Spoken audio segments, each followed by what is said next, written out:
Comme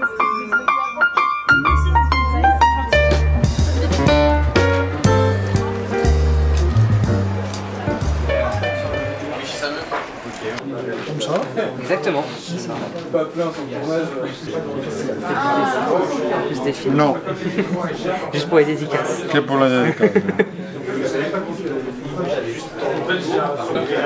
C'est mon matière préférée, je crois.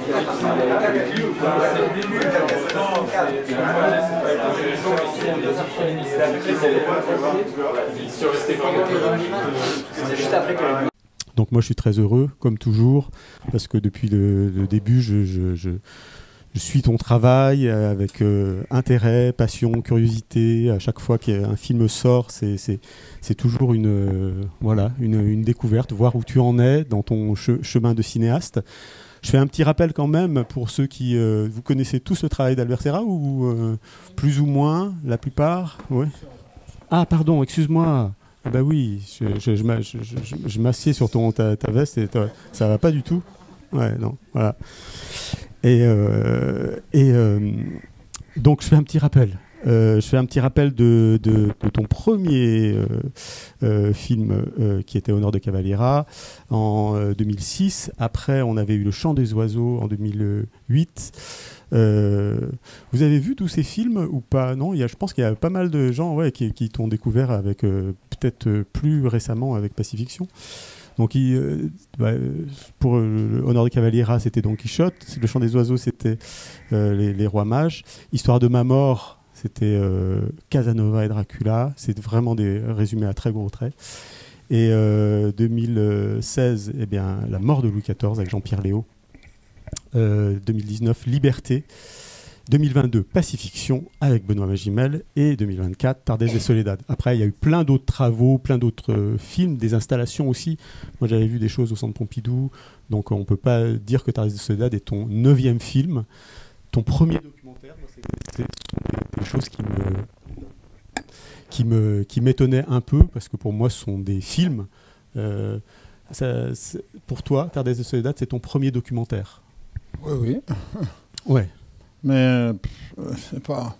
Au début, je l'ai fait comme ça. Je savais que ça serait intéressant, mais je n'avais pas, comment dire. En plus, le tournage, c'était pendant un an et demi, on suivait les toreros, peut-être, je ne sais pas, un dimanche, après, 2 semaines après 3 mois après.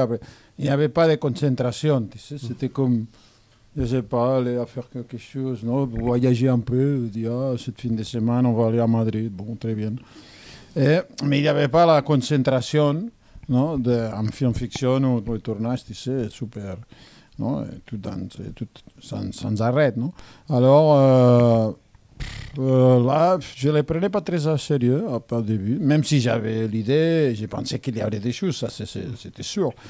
Surtout parce qu'avec la technologie moderne, la capacité le numérique, avec le montage numérique, avec, tu sais, les sons, qu'on avait la possibilité de vraiment de capter tous les sons avec des microphones sans fil, non, de lavalier, parce qu'il y avait des batteries qui duraient beaucoup maintenant avec les transmetteurs. On va parler de tout ça, oui. Oui, non, mais j'étais convaincu qu'avec ça, je ne sais pas, on va trouver des choses et on va voir qu'est-ce qu'il y a là. On va pouvoir faire des images qui sont pas vues avant, parce qu'il n'y avait pas la technologie, il n'y avait pas la connaissance, et personne, tu sais, avait, comment dire, les gens qui ont fait des films de la tauromachie, ce n'étaient pas des artistes, c'était des gens qui voulaient faire, je ne sais pas, un film sur des autres sujets, mais dans le cadre de la tauromachie. Il y avait la captation télé quand même aussi. Oui, mais c'était...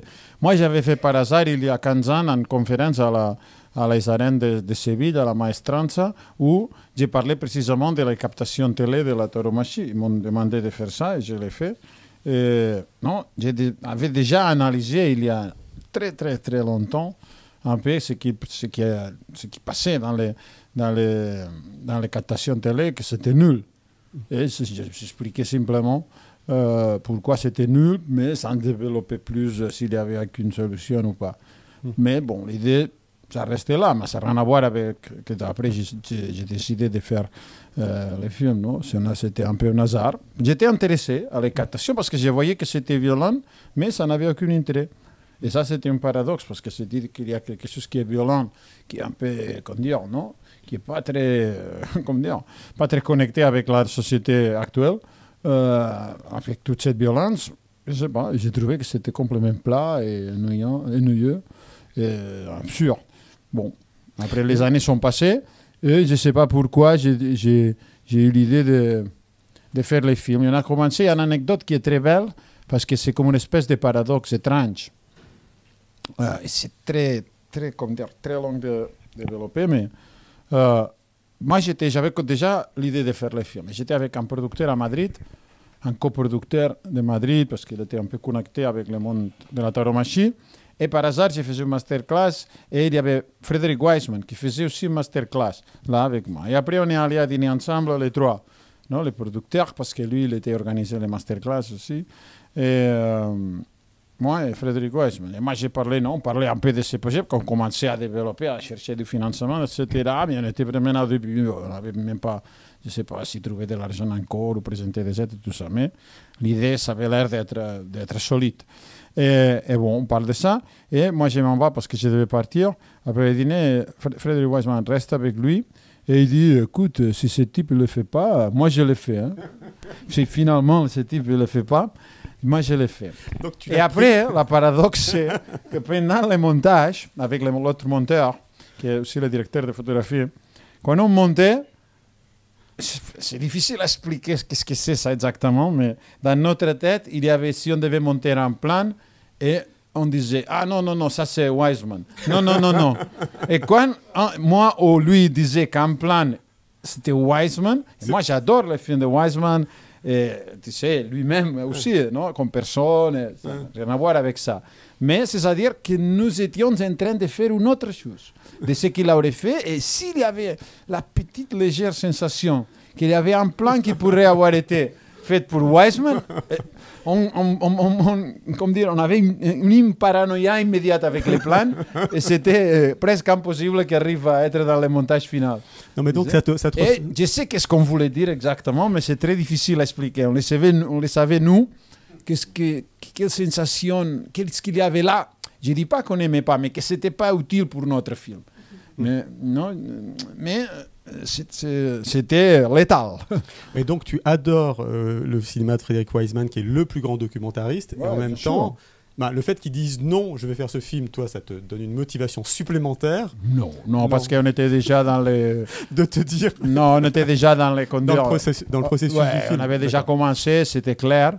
Mais ce qui est intéressant, c'est que techniquement, par contre... Même si à cette époque-là, c'était pas si clair. Tout le monde me disait, ne touche pas, parce que ça, c'est trop... Tu sais, c'était l'époque du politiquement correct très, très dur. Tu crois qu'on est sorti de ça, cette période? Un peu, quand même.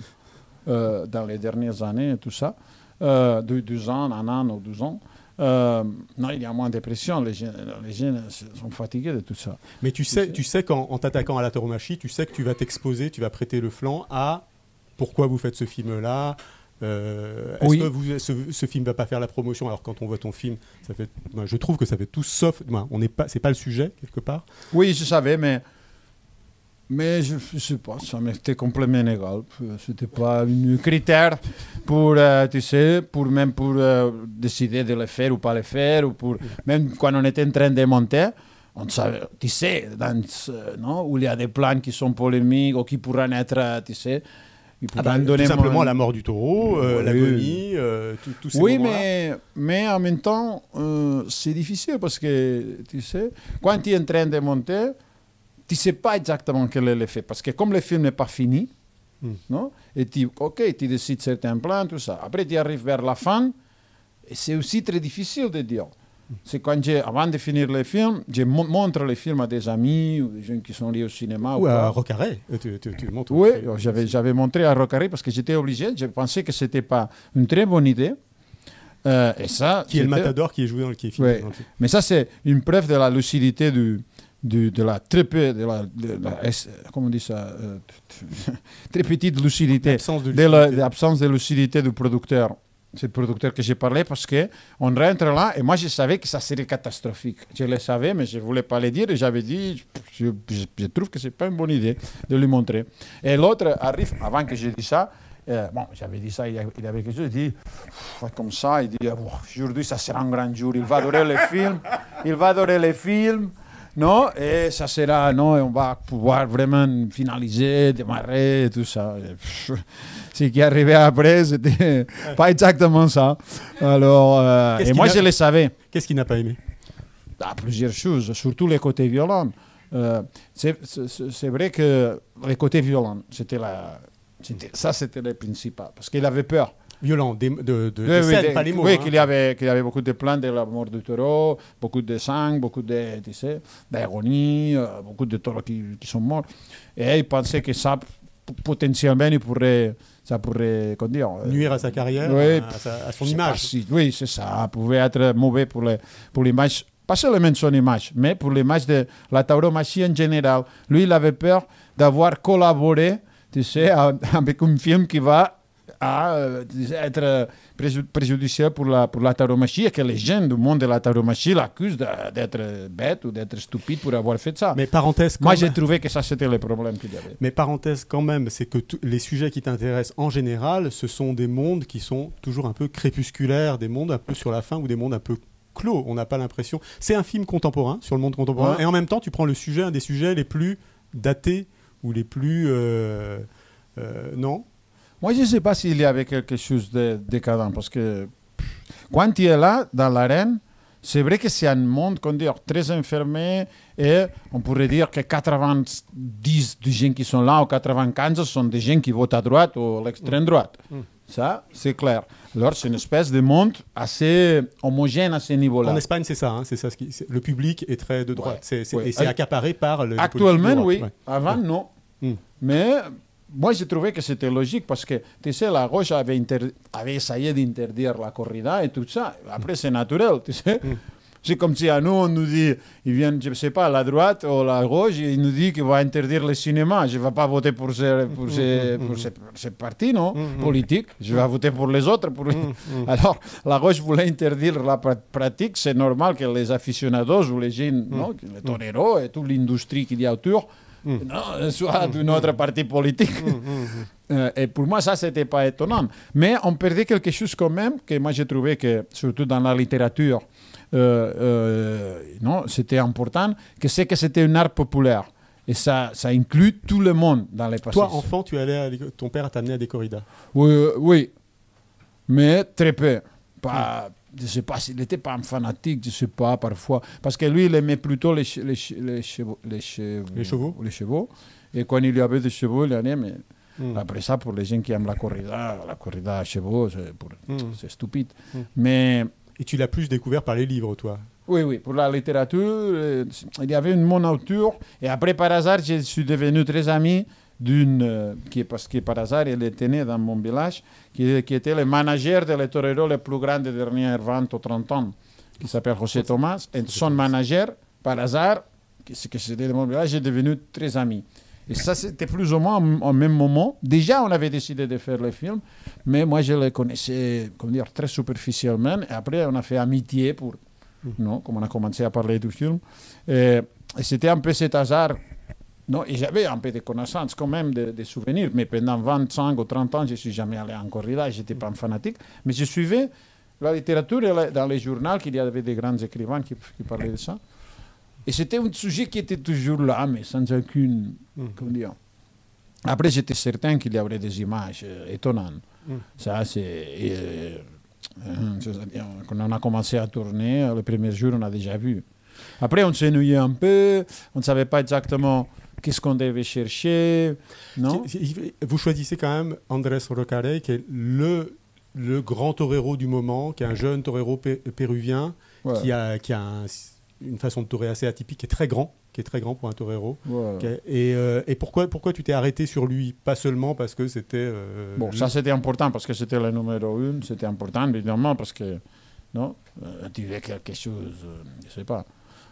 Mais surtout parce que, je ne sais pas, son visage, sa façon de bouger, sa personnalité, ça avait l'air d'être assez mystérieux.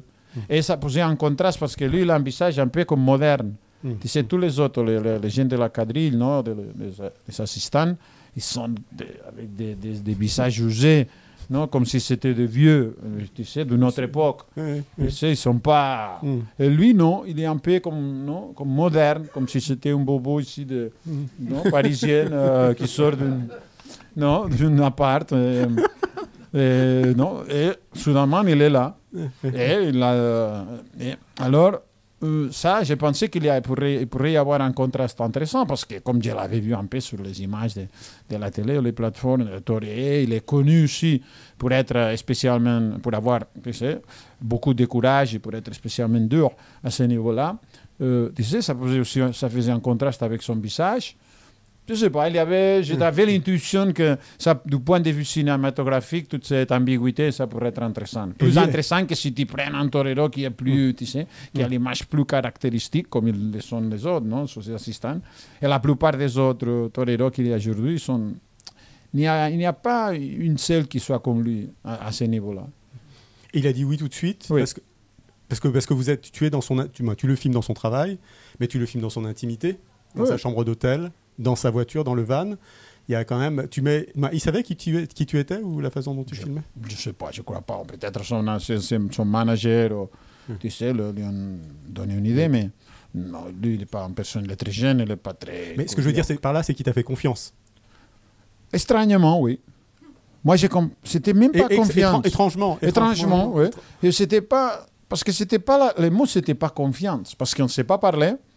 Et comment ça, vous n'êtes pas parlé? J'ai dit, on s'est parlé, mais on s'est parlé un moment très, très, tu sais, on a échangé peut-être 5 ou 6 phrases oui, non. pour les convaincre. Oui, j'ai parlé un petit peu avec son manager, mais lui, il écoutait très calme, très bien, et peut-être il a posé une question ou deux. Non, moi, j'ai dit, c'est pour voir, non, je ne sais pas, tourner, essayer de trouver les mystères de la corrida. Et à un moment, il a dit, je ne veux pas qu'on trouve les mystères, qu'on les laisse comme ça. J'ai dit, ok, bon, c'est comme ça. Et non, c'était une observation intéressante. Tu sais, il ne voulait pas que, je ne sais pas. Il y a quelque chose de sacré. Des sacrés qui restent dans la cachée, qui restent dans l'opacité, non. Et bon, mais après, tu sais, moi, je voyais chaque fois qu'on était là qu'il n'avait pas fait qu'il avait confiance. Parce que si tu as confiance avec quelqu'un, c'est parce que tu t'intéresses un peu, comme tu m'as demandé, non? Est-ce qu'il connaissait tes films? Et tu aurais un intérêt légèrement personnel, ou une connexion légèrement personnelle qui fait que la confiance soit, non, comment dire, réelle. Et moi, je n'ai jamais senti ça. Il disait oui, il donnait accès à tout, il n'avait aucun problème. Mais... Accès au son. Oui. C'est-à-dire que ça, il était plus... Accès à tout, c'est-à-dire que c'est quand même un dévoilement d'une intimité, d'un quotidien, de ce que c'est. Parfois, il ne voulait pas les sons. Au début, il posait des problèmes. Il se plaignait, cherchait des excuses pour ne pas l'avoir. Mais finalement, j'ai insisté un peu et il a fini pour les mettre. Pas tous les corridas, mais presque. Mais... Je ne sais pas, mais c'était pas confiance le mot. Oui, il a dit oui, ça c'est fait, c'est tout. Tout le monde a vu le film ou certains d'entre vous l'ont pas vu la majorité? Qui ne l'a pas vu? Ah, quand même, un petit peu. D'accord. Donc bon, de toute façon, on va en parler. Donc, il y a ces fameuses scènes quand même qui sont assez incroyables. Alors moi, c'est marrant parce que j'ai revu une deuxième fois. J'ai pas du tout eu la même vision. C'est-à-dire que j'ai trouvé le film beaucoup moins long que la première vision. C'est très étonnant. Et j'ai trouvé que je voyais plus les coutures et j'ai vu que le film était très très monté. Il y a un énorme travail de montage. Oui, énorme travail de montage. Bien sûr, parce que d'abord on avait beaucoup d'art, de Russes, environ 700. Alors il y avait beaucoup de travail au niveau déjà de sélection, de structure, etc. Trouver les concepts du film derrière, et ça c'est une première. Mais après, c'est vrai qu'il y a plein de travail de méticuleux, tu sais, de coupes d'un plan à l'autre, et là c'était très difficile. Alors attends, excuse-moi, j'ai peut-être anticipé. Il faut rappelle ton dispositif quand même. Tu filmes avec plusieurs caméras. Il y a quand même toute la question de savoir comment presque se former à filmer la corrida pour tes techniciens. Parle-nous de ce travail-là. Non, parce qu'on avait commencé avec 7 ou 8 caméras le premier jour. La première corrida, on pensait, ça serait intéressant. On n'avait pas l'idée de filmer beaucoup de corridas. On avait l'idée de filmer moins de corridas, mais avec plus de caméras. Et on a pris des opérateurs un peu externes, même des opérateurs caméra qui étaient des experts, qui avaient fait de la corrida pour les télés, pour les plateformes, etc. Et les premiers jours, on s'est rendu compte que c'était absurde, cette façon de travailler. Parce que les opérateurs qui n'étaient pas nos opérateurs, ils sont nuls. Mais c'est-à-dire, c'est quoi nul? C'est-à-dire que c'était pas des gens qui cherchent des images cinéma. C'est quoi une image cinéma? Je ne sais pas comment dire, mais c'était des gens qui faisaient une captation, ils essayaient de capter, de suivre la réalité. Là, tu sais, nous, on travaille dans l'idée, parce que mes opérateurs, ils ont toujours beaucoup d'autonomie, même dans les films fiction. Tu sais, moi, je suis très rarement, à moins qu'ils me demandent, je suis presque jamais derrière la caméra. Alors, ils sont obligés à créer des images, d'une certaine façon, à trouver des images, à prendre des choix. Parce que si on est trois, et normalement c'est des espaces ouverts, parfois ça peut être des espaces plus serrés, mais ils sont obligés à décider quoi tourner, plus ou moins. Parfois on se communique, et simplement pour des raisons pratiques, parce que je ne veux pas que tous les trois caméras tournent la même chose, non, avoir une certaine cohérence après pour le montage. Mais à part de ça, c'est à chacun de décider vraiment qu'est-ce qu'il doit tourner. C'est moins important le côté composition, parce qu'aujourd'hui on tourne avec 4K, nous, on pourrait tourner à 6K, tu peux tout recomposer. Tu sais, les 35 mm, c'est moins de 2K. Tu sais, c'est entre HD et 2K. Alors, t'imagines, si tu tournes à 6K, tu peux faire tout ce que tu veux avec l'image et tu restes encore avec une qualité supérieure à les 35. Mais ça t'intéresse? Oui, bien sûr. D'accord. Ça, c'est essentiel. Nous, on a moins de possibilités parce qu'on est 4K.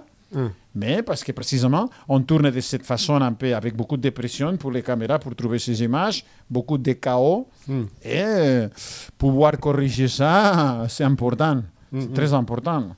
Parce qu'il y a plein d'erreurs.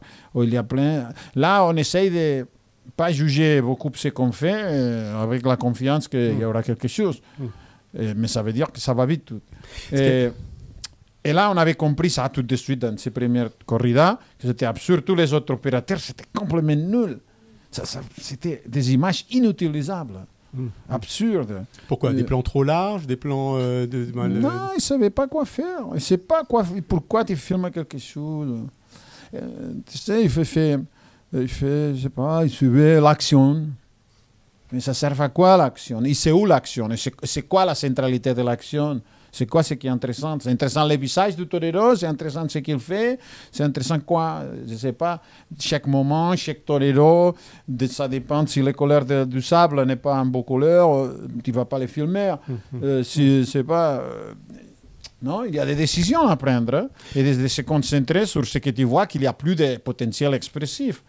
Un peu dans une certaine abstraction par rapport à l'action ou ce qui se passe objectivement en face de la caméra. Évidemment, inévitablement, tu vas tourner ce qui est en face. Parce que, non? Mais, et là, cette décision, cette capacité de faire des raisonnements de pourquoi tu choisis quelque chose, évidemment, il y a plein d'hésitations et d'erreurs parce que tout est très vite, et surtout la corrida, où il y a une fatalité qui peut arriver dans tous les moments. Il y a des mouvements imprévisibles, il y a des circonstances complètement, tu sais, que tu ne peux pas prévoir. Alors, c'est l'une des lieux où la tension est plus forte pour tourner parce que tu n'as aucune aide, tu n'as aucune prévision de ce que... alors, mais là, on avait compris, tu sais, surtout parce que moi j'ai plusieurs opérateurs caméra et surtout le directeur de la photographie, je sais que maintenant, depuis... tu sais, plusieurs films, il monte avec moi. C'est ça. Et ça que, ton directeur de la photographie est monteur. Bien sûr. Parce que pour moi, aujourd'hui, si un directeur de la photographie ne monte pas, pour moi, c'est nul.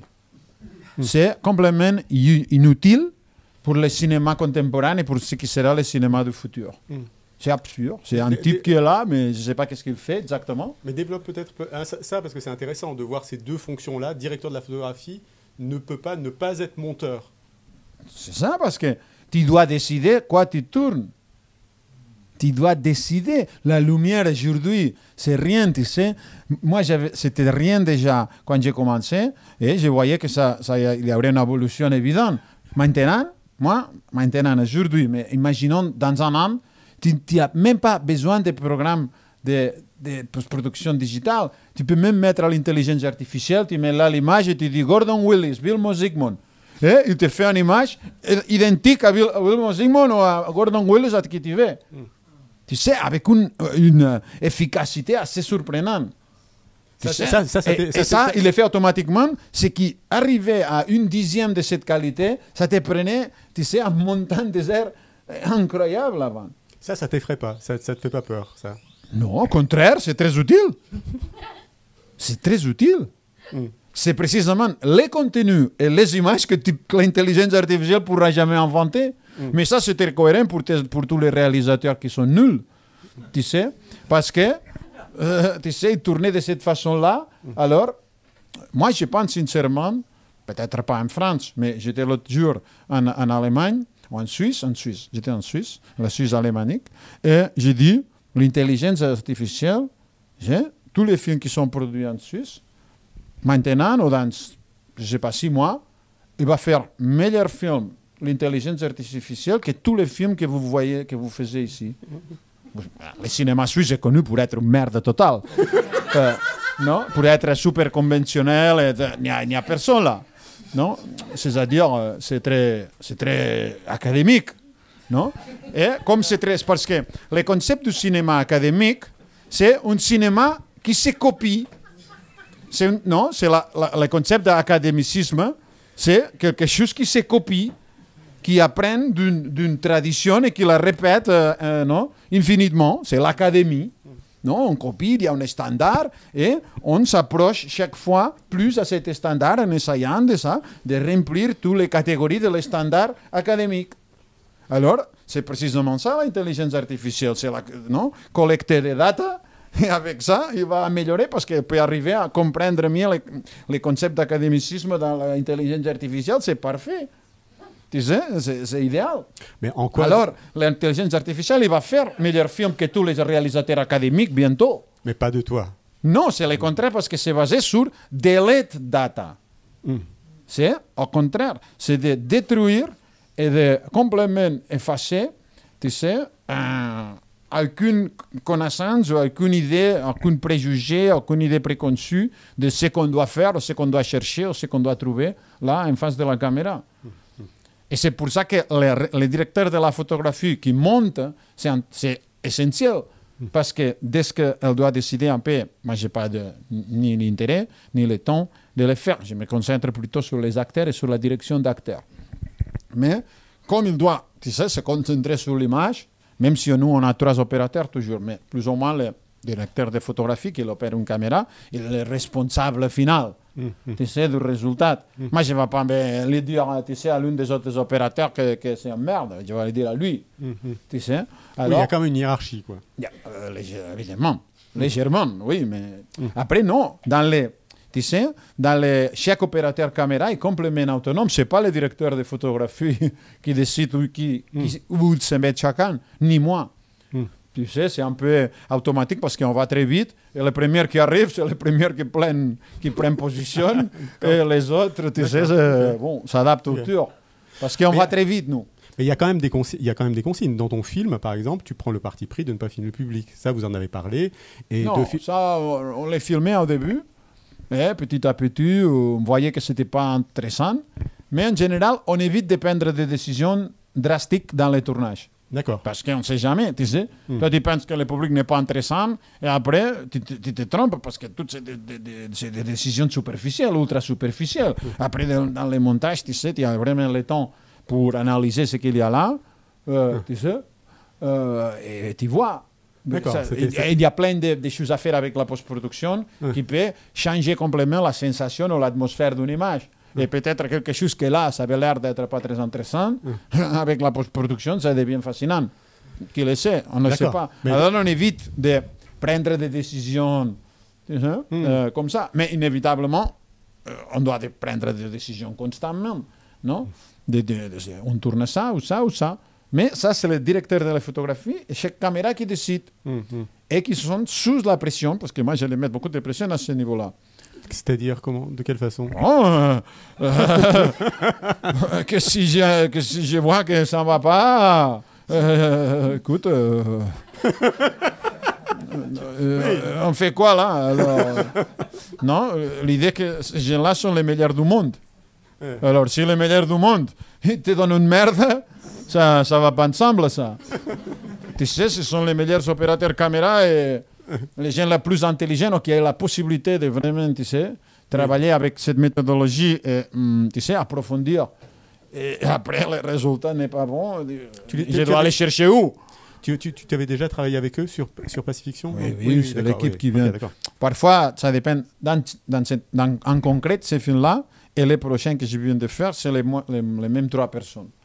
Mais n'a pas été toujours comme ça. Tu sais, dans les gens qui étaient au nord de Cavalleria, il y a 0, ou même dans le 2e ou 3e film. Et par exemple, Histoire de ma mort, il n'y a qu'une, qui c'est l'opérateur qui après est devenu directeur de la photographie. D'accord, ok. Qui était mon assistant avant, qui travaillait dans la production.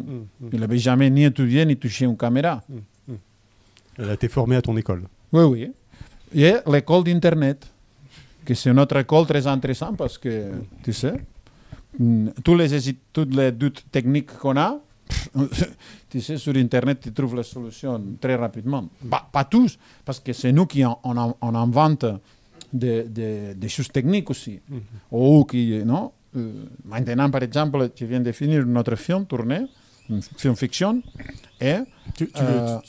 Tu veux en parler? Non, tu n'as pas envie d'en parler? Oui, on peut parler, oui. Bon, alors, non, c'est une fiction et ça parlera... Si, c'est un film, c'est déjà annoncé un peu, mais je ne peux pas aller en concret parce que j'ai pas. Mais le tournage c'est fini. C'est sur la Russie. C'est sur la Russie et les États-Unis. Je ne sais pas qu'est-ce qui va être à la fin. Parce que je tourne avec beaucoup de couches, beaucoup d'atmosphères différentes. Et quelle est l'atmosphère, quelle est la tonalité du film qui va prévaloir? Ouais. Non, je ne sais pas maintenant, parce que je n'ai pas commencé le montage. Ah, ok, d'accord. Okay. Ah oui, je commence le 15, la semaine prochaine. D'accord, ok. Alors, je ne sais pas, mais c'est un film fiction qui se passe en Russie. D'accord, ok. Avec des Russes et des Américains. Avec d'accord, ok, non, je t'en demande pas plus. Non, je ne savais pas que tu avais déjà tout tourné. Mais évidemment, je ne sais pas. Évidemment, c'est au début de la guerre d'Ukraine. C'est les premières semaines. C'est pas sur la guerre. Mais la guerre, c'est le contexte. Comédien professionnel, non professionnel? Tout mélangé. Il y a deux acteurs de Hollywood. Une, c'est Murray Abraham. Tu sais, tu as vu Qui ça? Amadeus. Amadeus. Ah, ok. Il avait gagné l'Oscar, meilleur acteur, pour ça. Wow. Ok. Ouais. Il me l'a montré parce qu'il l'avait dans un bar à New York. Il avait donné, il est là dans un bar avec des amis à lui. Et c'est très lourd. Je l'ai montré. J'étais surpris. J'ai dit, c'est lourd. Et Riley Keough, l'actrice, que c'est la grande fille de Elvis. Ah, ok, d'accord. Elvis Presley. D'accord, ok. C'est bien, non? Ouais, c'est pas mal. À part de ça, elle est actrice. Elle est dans les Lars von Trier. Vous avez vu les films de Lars von Trier? Oui. The House of Jack Bull. Ah, ok, d'accord. Qu'il y a les scènes là, avec le couteau dans les scènes. Vous vous souvenez, une prostituée? Oui. C'est elle. C'est elle. Ok, d'accord. Bon, elle a joué dans des autres films aussi, dans des séries plateformes, surtout aux États-Unis, je pense. Moi, je ne connais pas profondément, parce que je n'aime pas de voir ce qu'ils ont fait les acteurs avant. D'accord, ok. Parfois, dans les montages, je pourrais éventuellement regarder un peu. Regarder, ça veut dire aller à Internet et regarder 30 secondes. De plusieurs films qu'ils ont fait, simplement pour comprendre, pour voir si ce qu'on est en train de faire, non, la personne fait exactement ce qu'elle a fait déjà, ou il a fait déjà. Ça ne t'intéresse pas? Non, c'est pour ça qu'il faut vérifier. Normalement, c'est très difficile, parce que la façon de tourner, ce n'est pas la même, ça n'a rien à voir. Et, tu sais, c'est tellement chaotique et tellement dans un autre contexte mental. Par exemple, elle n'avait pas lu le scénario. Alors, c'est très peu de ce que... Tu ne voulais pas lui faire lire? Non, moi je lui ai donné, mais elle n'a pas lu. Non, parce qu'avec les Américains, tu dois les donner, parce que c'est les agents et tout ça qui te demandent. Tu peux pas... Mais, je ne sais pas, peut-être qu'elle n'avait pas de temps. Mais moi, tu sais, on avait parlé de ça. Moi, je dis, le scénario, je te donne, mais normalement, si je dois décider, je préfère que les acteurs ne le lisent pas. Ah oui, d'accord. Il y avait la Benoît ne l'avait pas. la petite consigne quand même. Oui, mais ça avait l'air qu'avec les Américains, ça serait impossible. Mais pas avec eux. L'autre, il le savait par cœur, le scénario. C'était une perspective complètement différente. C'est intéressant aussi d'avoir... Non. Pourquoi? Si tu as lu le scénario et tu es un acteur, normalement, les acteurs, ils n'ont pas beaucoup d'imagination. C'est-à-dire, les idées qu'ils vont avoir par rapport à ça, non, parce que c'est normal. Son énergie, c'est physique, c'est animal. C'est bon, tu sais, parce que plus tu vas réfléchir, plus des idées clichés ils vont avoir, en général. Parce que normalement, la plupart de ces acteurs, ils travaillent tout le temps dans des films clichés. Alors... Ils sont un peu formatés, quoi. Oui, c'est un peu... ça m'étonnerait beaucoup qu'il y a, tu sais, qu'il vienne un acteur qui a travaillé avec des films formatés comme ça, non, académiques, et que, soudainement, il lit le scénario, il te donne de belles idées pour toutes les scènes. Je sais pas, ça a l'air d'être impossible. T'es un peu plus, tu te laisses un peu plus étonner par des, je trouve, souvent par des non-professionnels. Je reviens à Tardes de Soledad et toutes ces scènes de vannes où la caméra filme Rocarrey avec sa quadrilla et le son que tu découvres sur la table de montage. Là, c'est intéressant parce que ce qui se passe là, par exemple, est dans une scène en concrète. Non? Il y a plusieurs fois qu'on rentre dans la voiture. Mais dans une, par exemple, tu sais, quand tu vois les scènes, tu les regardes et tu l'analyses au montage, tu vois que c'est presque impossible que ça pourrait être fait en fiction. Parce qu'il y a une telle diversité. Fiction, ça voudrait dire qu'il y a une tête qui a pensé avant la scène, ou qu'il y a un minimum de scénario, ou un minimum d'écriture, ou qu'il y a une décision prise sur, je ne sais pas, il y a ces personnages-là, ils sont assis comme ça, c'est toi, toi et toi, et plus ou moins. Tu sais, ici, l'action ou les dialogues va aller dans cette direction. Non? Ça serait un film fiction. Là, c'est tellement fou, parce que le cerveau humain, même d'un réalisateur, oublions que ça doit être écrit ou pas, mais le réalisateur, là, s'il doit contrôler ça, tu as une tendance à l'unité. Non? Hein? Je ne sais pas, à créer une signification où les choses vont vers l'unité, plastique, vers l'unité, je sais pas, intellectuelle, vers l'unité du discours, vers l'unité... Non, c'est très difficile d'imaginer que là, il est en train de pleurer avec une telle intensité. Lui, il est absent comme toujours. L'autre le dit encore, tu as les culs les plus grands, avec quelle vérité tu as tué les deux taureaux. Tu sais, et les autres sont en train de faire, je ne sais pas, quoi derrière. Tu sais, et ça, c'est très... difficile à imaginer comme fiction, quand même. Et qui est dans le même plan, et surtout dans un plan hyper conceptuel. Oui.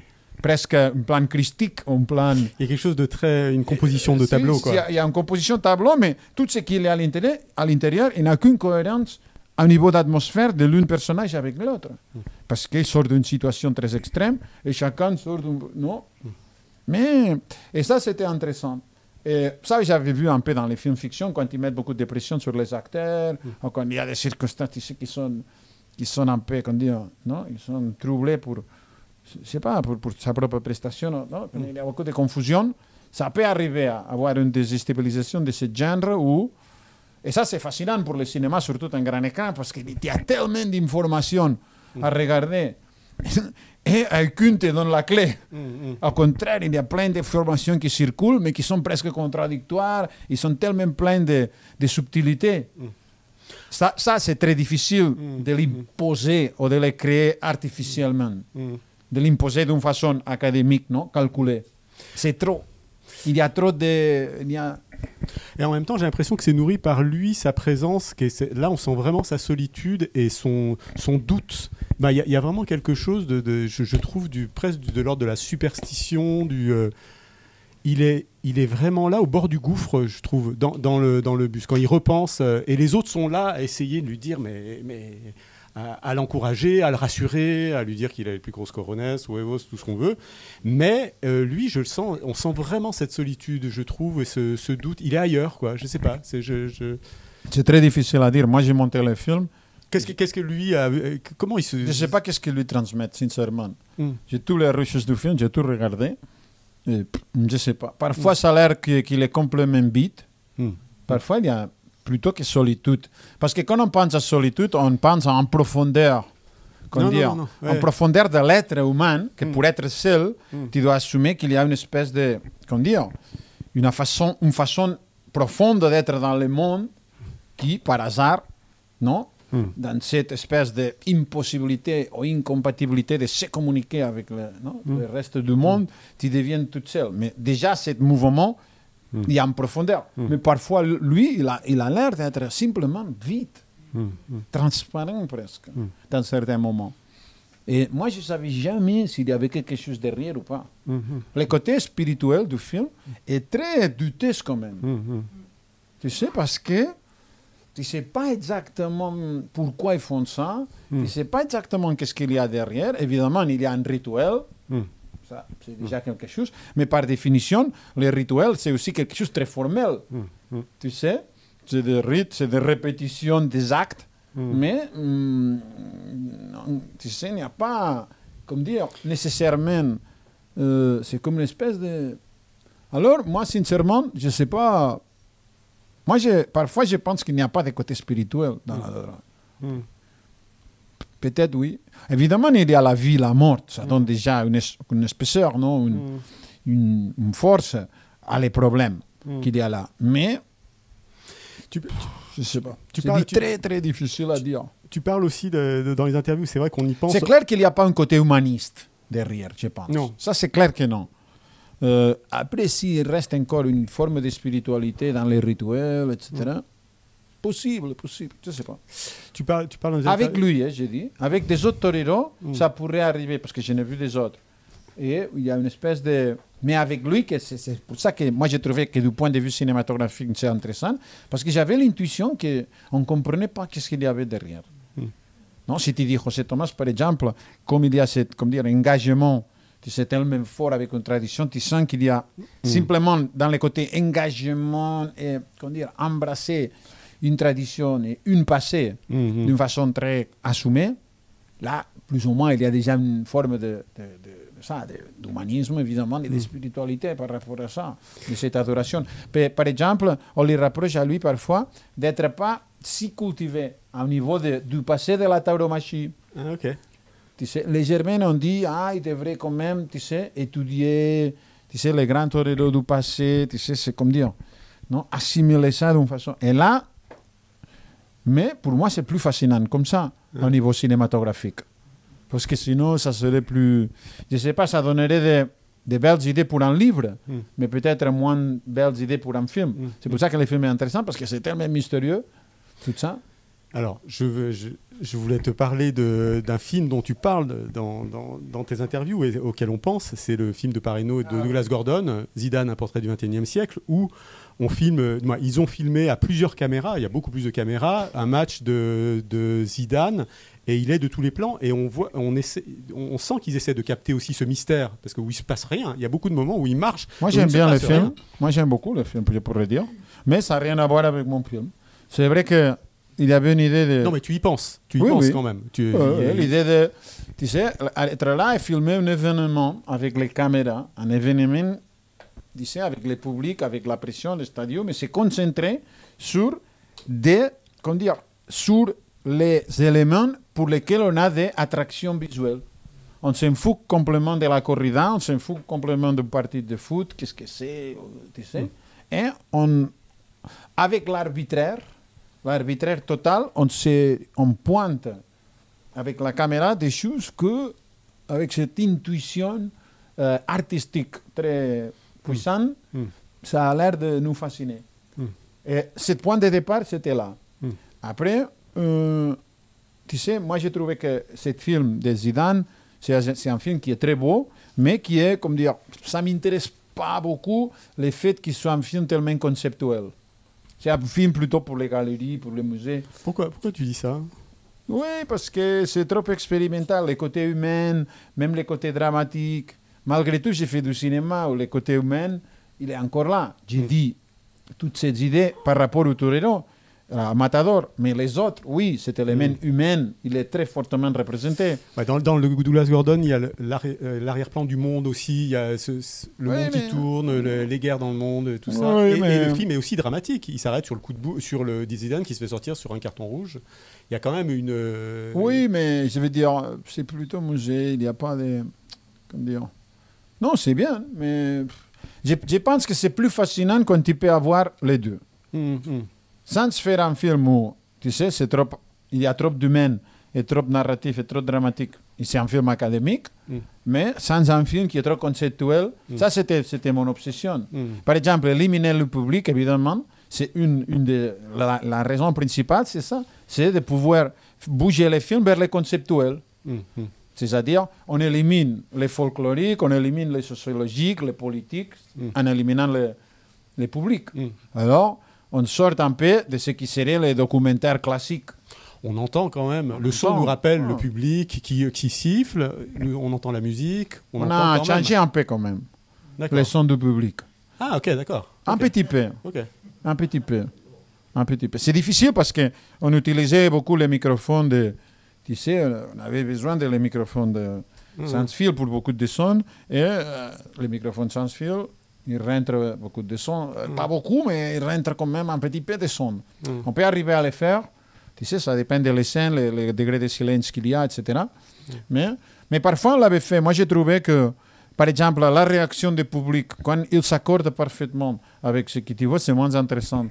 Parce qu'il t'annonce déjà, il te souligne déjà quelque chose que tu devrais, tu sais, comprendre pour toi-même. Ou pas comprendre, mais en tout cas, c'est ça. Tu ne devrais pas avoir l'aide du public qui t'aide à comprendre. Tu sais? Et j'ai substitué un peu pour les phrases, ce commentaire qui ne vient pas du public parce que ça a été distorsionné fortement. Il vient, par contre, beaucoup de phrases de la quadrille qui les parlent, mais que j'ai pu changer de lieu, malgré que parfois ils sont dans les bons lieux, mais parfois pas. Et tu as monté le son, Bien sûr, c'est qu'on pouvait, parce que, comme j'ai dit, quand tu es très fortement basé sur la captation des microphones sans fil, tu es très limité. Non, pas très limité, ça dépend. Aujourd'hui, heureusement aussi, avec de la technologie numérique, avec des post-productions numériques, tu sais, il y a 10 ans, 15 ans, c'est qu'on pouvait... Maintenant, on peut arriver même dans une seule captation, d'une seule piste, d'un seul microphone, tu peux aller vraiment, certaines fréquences, certains sons, etc., tu peux arriver à les éliminer d'une façon assez précise et scientifique. Il y a que parfois, non. Mais, tu sais, ça n'a rien à voir comparé à il y a 10 ans ou 20 ans. Il y a des plugins qui font ça. Bon, ça s'améliorait beaucoup alors. C'est très intéressant. Parce que ça te permet ça, de créer l'artifice à l'intérieur d'une organicité totale. Mais tu peux quand même graver un peu l'artifice et c'est impossible que personne ne se rende compte. Mais quand même, cette histoire de son est présente aussi dans la réaction, dans la quadrille, ce dont il parle, le rapport du public. On sent qu'il y a le hors-champ qui est quand même là, très présent, et qui met la pression sur la quadrille et sur le Matador. À Madrid, le gradin 7, je crois, où il y a les puristes, les vrais aficionados, ils les insultent, on leur a cloué le bec. Il y a quand même quelque chose où ce hors-champ, il existe, quoi. Même s'il n'existe pas à l'image, on sent qu'il y a quelque chose. Oui, mais ce qui était intéressant, c'est qu'il y a l'effet de cette pression. En soi, tu vois des gens là qui sont les publics, mais ce qui est intéressant, c'est l'effet de cette pression sur le torero.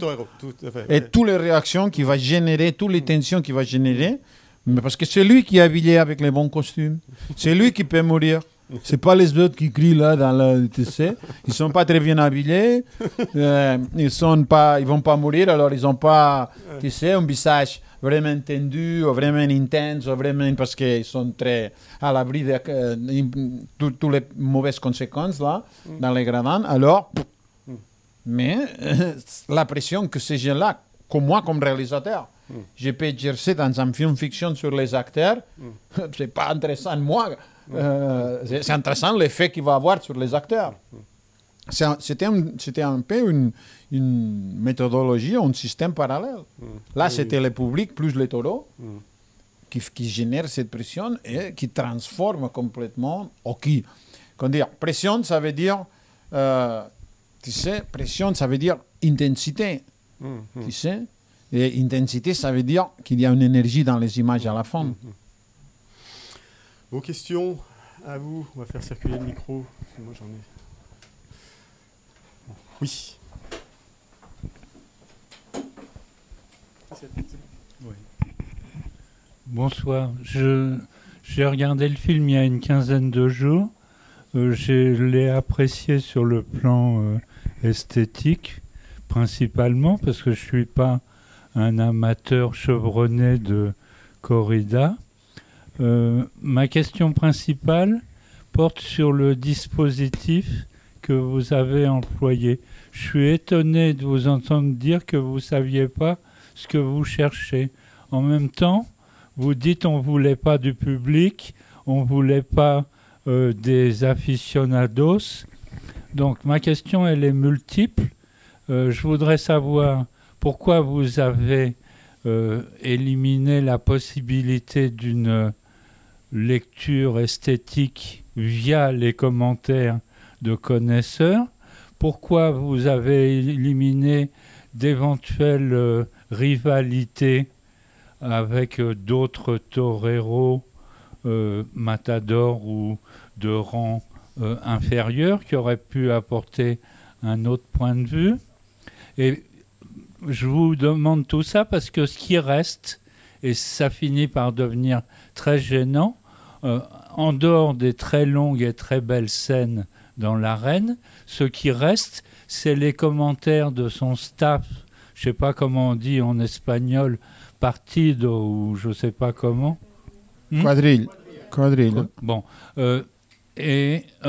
soit dans le van, vous en avez parlé un peu, soit dans les loges au moment de l'habillage. C'est les moments de dialogue principaux du film. Et ce qui ressort de tout ça, c'est le terme est peut-être galvaudé récemment, mais un masculinisme écœurant, c'est-à-dire que la seule morale et la seule hiérarchie, c'est ceux qui ont les plus gros cojones et rien ne vaut d'autre. On a l'impression que l'équipe du torero est là uniquement pour lui rappeler qu'il est le meilleur et que les autres ne valent rien. Alors c'est amusant 5 minutes, mais à la fin du film, on reste quand même beaucoup sur sa fin. Donc je voulais vous demander, même si vous ne saviez pas au départ quel était le dispositif, pourquoi vous avez fini par laisser celui-là qui montre une image exécrable de ce bonhomme qui est par ailleurs très lisse. Bon, ça crée du mystère d'être lisse, mais ce qui ressort, c'est les corones. Il y a presque la réponse pour toutes les questions. C'est-à-dire, vous disiez, pourquoi vous ne mettez pas ça? Non, un aficionado qui explique, c'est où cet aficionado, c'est qui, il est intéressant physiquement, il va parler comment, il est où? Moi, je ne l'ai pas trouvé. La rivalité avec un autre torero. Quel torero? C'est intéressant, le torero. Il est, du point de vue photogénique pour le cinéma, au même niveau que lui. Ou peut-être ça va nous, tu sais, ça va nous, précisément, on va trouver ça pas très intéressant. On va trouver, du point de vue cinématographique, banal. Parce que toutes les idées... Est-ce que les images fixes prises dans le van, c'est intéressant du point de vue cinématographique? Non, c'est intéressant uniquement par... Monsieur Tourtrol, laissez Albert répondre. Oui. Non, c'est parce que... Attendez. Oui, c'est ça. C'est-à-dire, par exemple... Non, mais c'est intéressant. Par exemple, moi j'avais tourné un petit peu un autre torero. Non? Un peu, je ne sais pas, 30% de rouge. Et c'était moins intéressant. Ça n'avait rien à voir avec la fascination que lui, il arrive à exercer.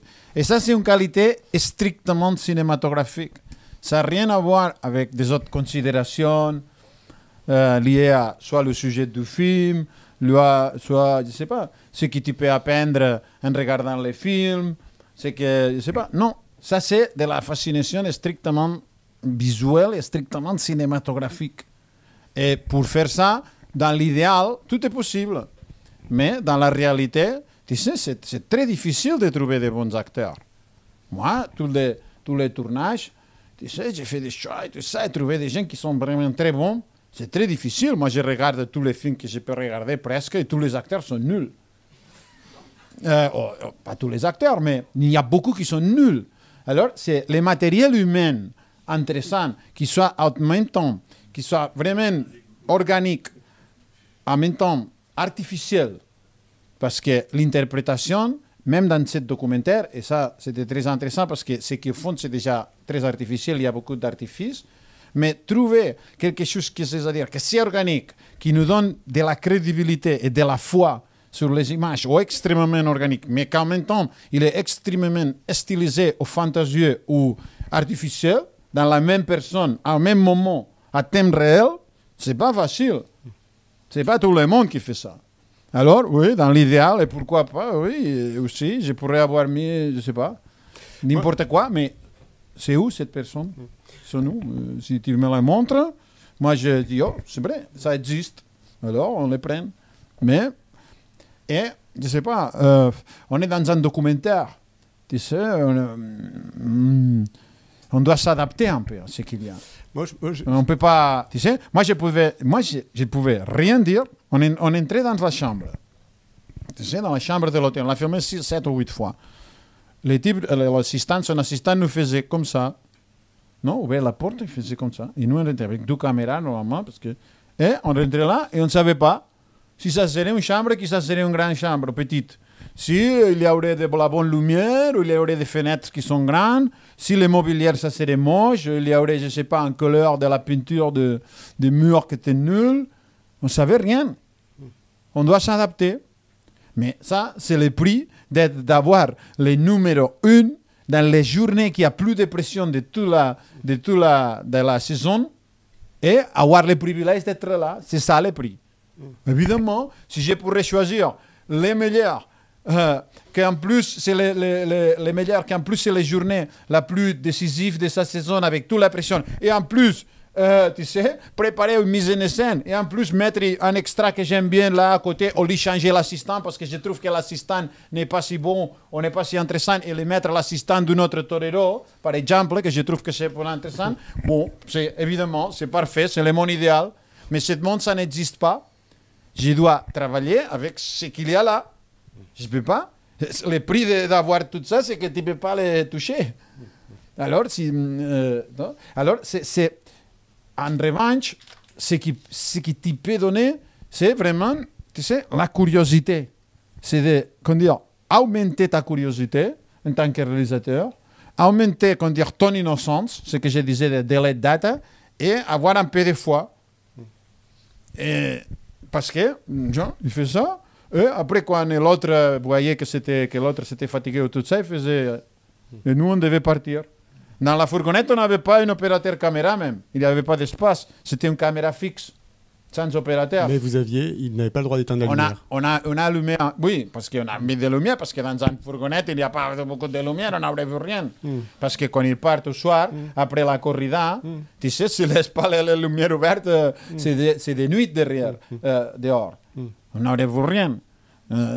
Tu sais, on était obligés, et ça, on nous a permis de rentrer dans la fourgonnette et mettre de la lumière. C'est pour ça qu'il dit, il faut ça, il ne faut pas éteindre ça. Il dit, non, c'est une machine, je ne sais pas quoi. Mais bon, c'est le maximum. Moi, je lui disais, toi, s'il te plaît, est-ce que vous pourrez vous asseoir, non? Comme ça, vous ici, vous ici, vous ici. Il dit, oui. Ça, je lui dis, on m'attend. Après, ils oublient, ils entrent là, ils s'assoient comme ils veulent. Lui, il est toujours au centre, évidemment, mais les autres, une plus ici, plus là, non, dans ce... Après, finalement, tu dois choisir les moments de la voiture. J'en ai tourné aussi 7 ou 8, qui sont les meilleurs, ou qui sont les plus représentatifs, ou qui sont, du point de vue dramatique, plus intéressants, comme disait l'émission, parce que c'est les journées où il est très gravement blessé. Mais, c'est-à-dire, ce n'est pas un bon idéal, ça. C'est au contraire. Tu peux y rentrer qu'avec la curiosité et l'innocence. C'est l'outil le plus valué avec l'impossibilité de faire rien d'autre. Autre question? Oui. Non, j'ai pas vu le film, mais le documentaire. Donc, et j'ai l'impression, sauf les images qui ont été très fortes pour moi, j'ai l'impression qu'on vous critique comme si vous aviez fait un film de cinéma, alors que c'était un documentaire filmé comme filmé comme un film. Je sais pas si c'est ça. Je me fais comprendre. Oui, oui. C'est là où ce qu'on peut vous reprocher. En fait, c'est mon idée. Ça, c'est un, voilà. comme vous disiez, c'est un documentaire filmé comme un film. Voilà. Et moi, quand je faisais des films, c'était filmé comme un documentaire. Tu sais, c'est exactement la méthodologie que j'ai, parce que c'est là, évidemment, apparemment, on serait comme un documentaire. Bon, il y a déjà les 3 caméras, etc. On ne peut pas intervenir, on ne peut rien dire, mais en même temps, on a cette pression sur les opérateurs caméra pour faire des images cinéma. Et ça, c'est qui donne la, comment dire, la force cinématographique pour. Évidemment, c'est plus intéressant. Ici, on essaie d'avoir les DVD, mais plus grand est l'écran, comme ça, plus les petits détails. C'est ça, plus les petits détails qui sont là, qui sont incontrôlables, mais qui, à cause de la situation énorme de pression dans laquelle ils sont, il y a plein de choses qui ne sont pas... On vit la vie comme anesthésie en général.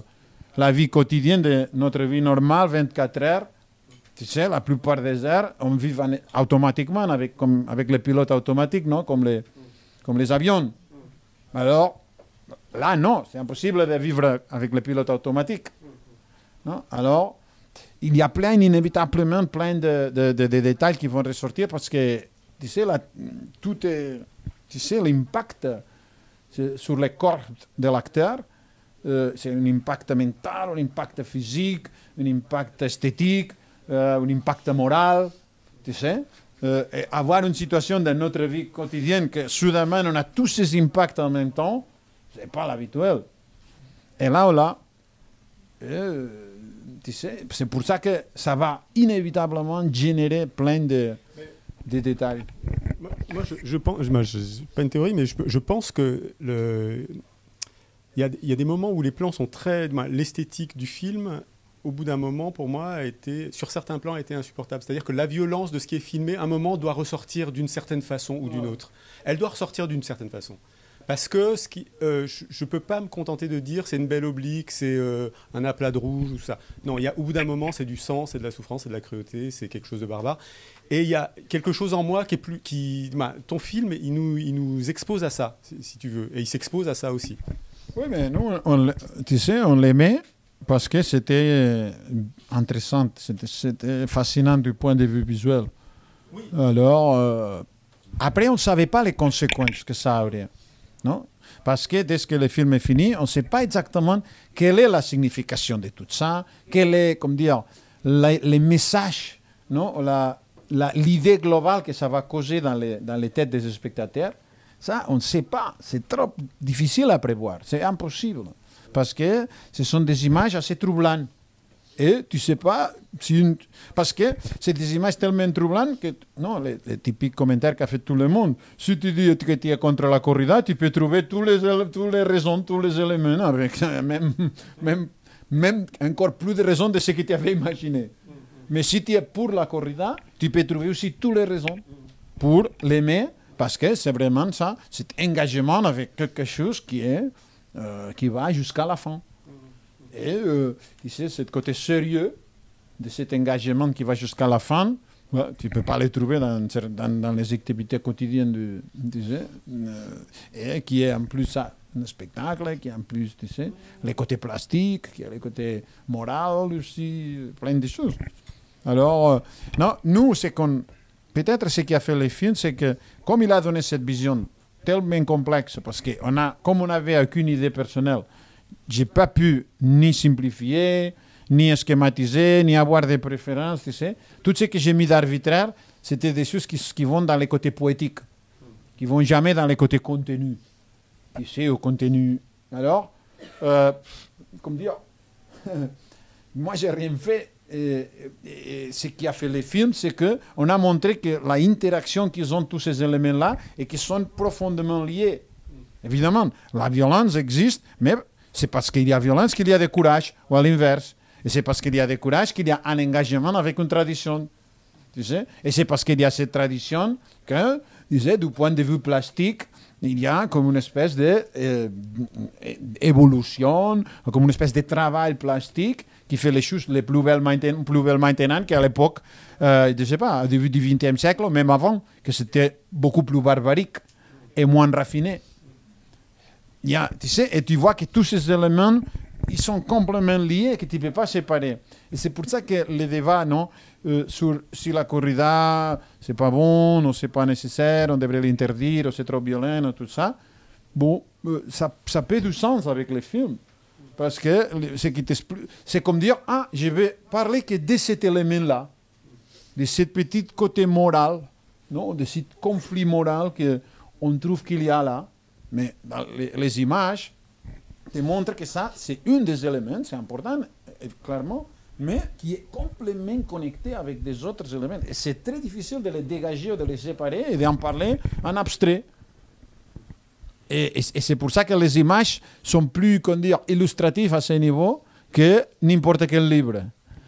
Parce que les livres, faire un livre, disons, pro-corrida, non, où on essaye de t'expliquer tout ça, toute cette connexion des éléments de l'époque, évidemment, c'est très intéressant, mais là, il y a des images qui font ça. D'une façon assez inconsciente, et évidemment, avec un principe qui est très espagnol, et qui est la dernière paradoxe de tout ce qui est la corrida, c'est qu'il y a un côté d'irrationalité très fort.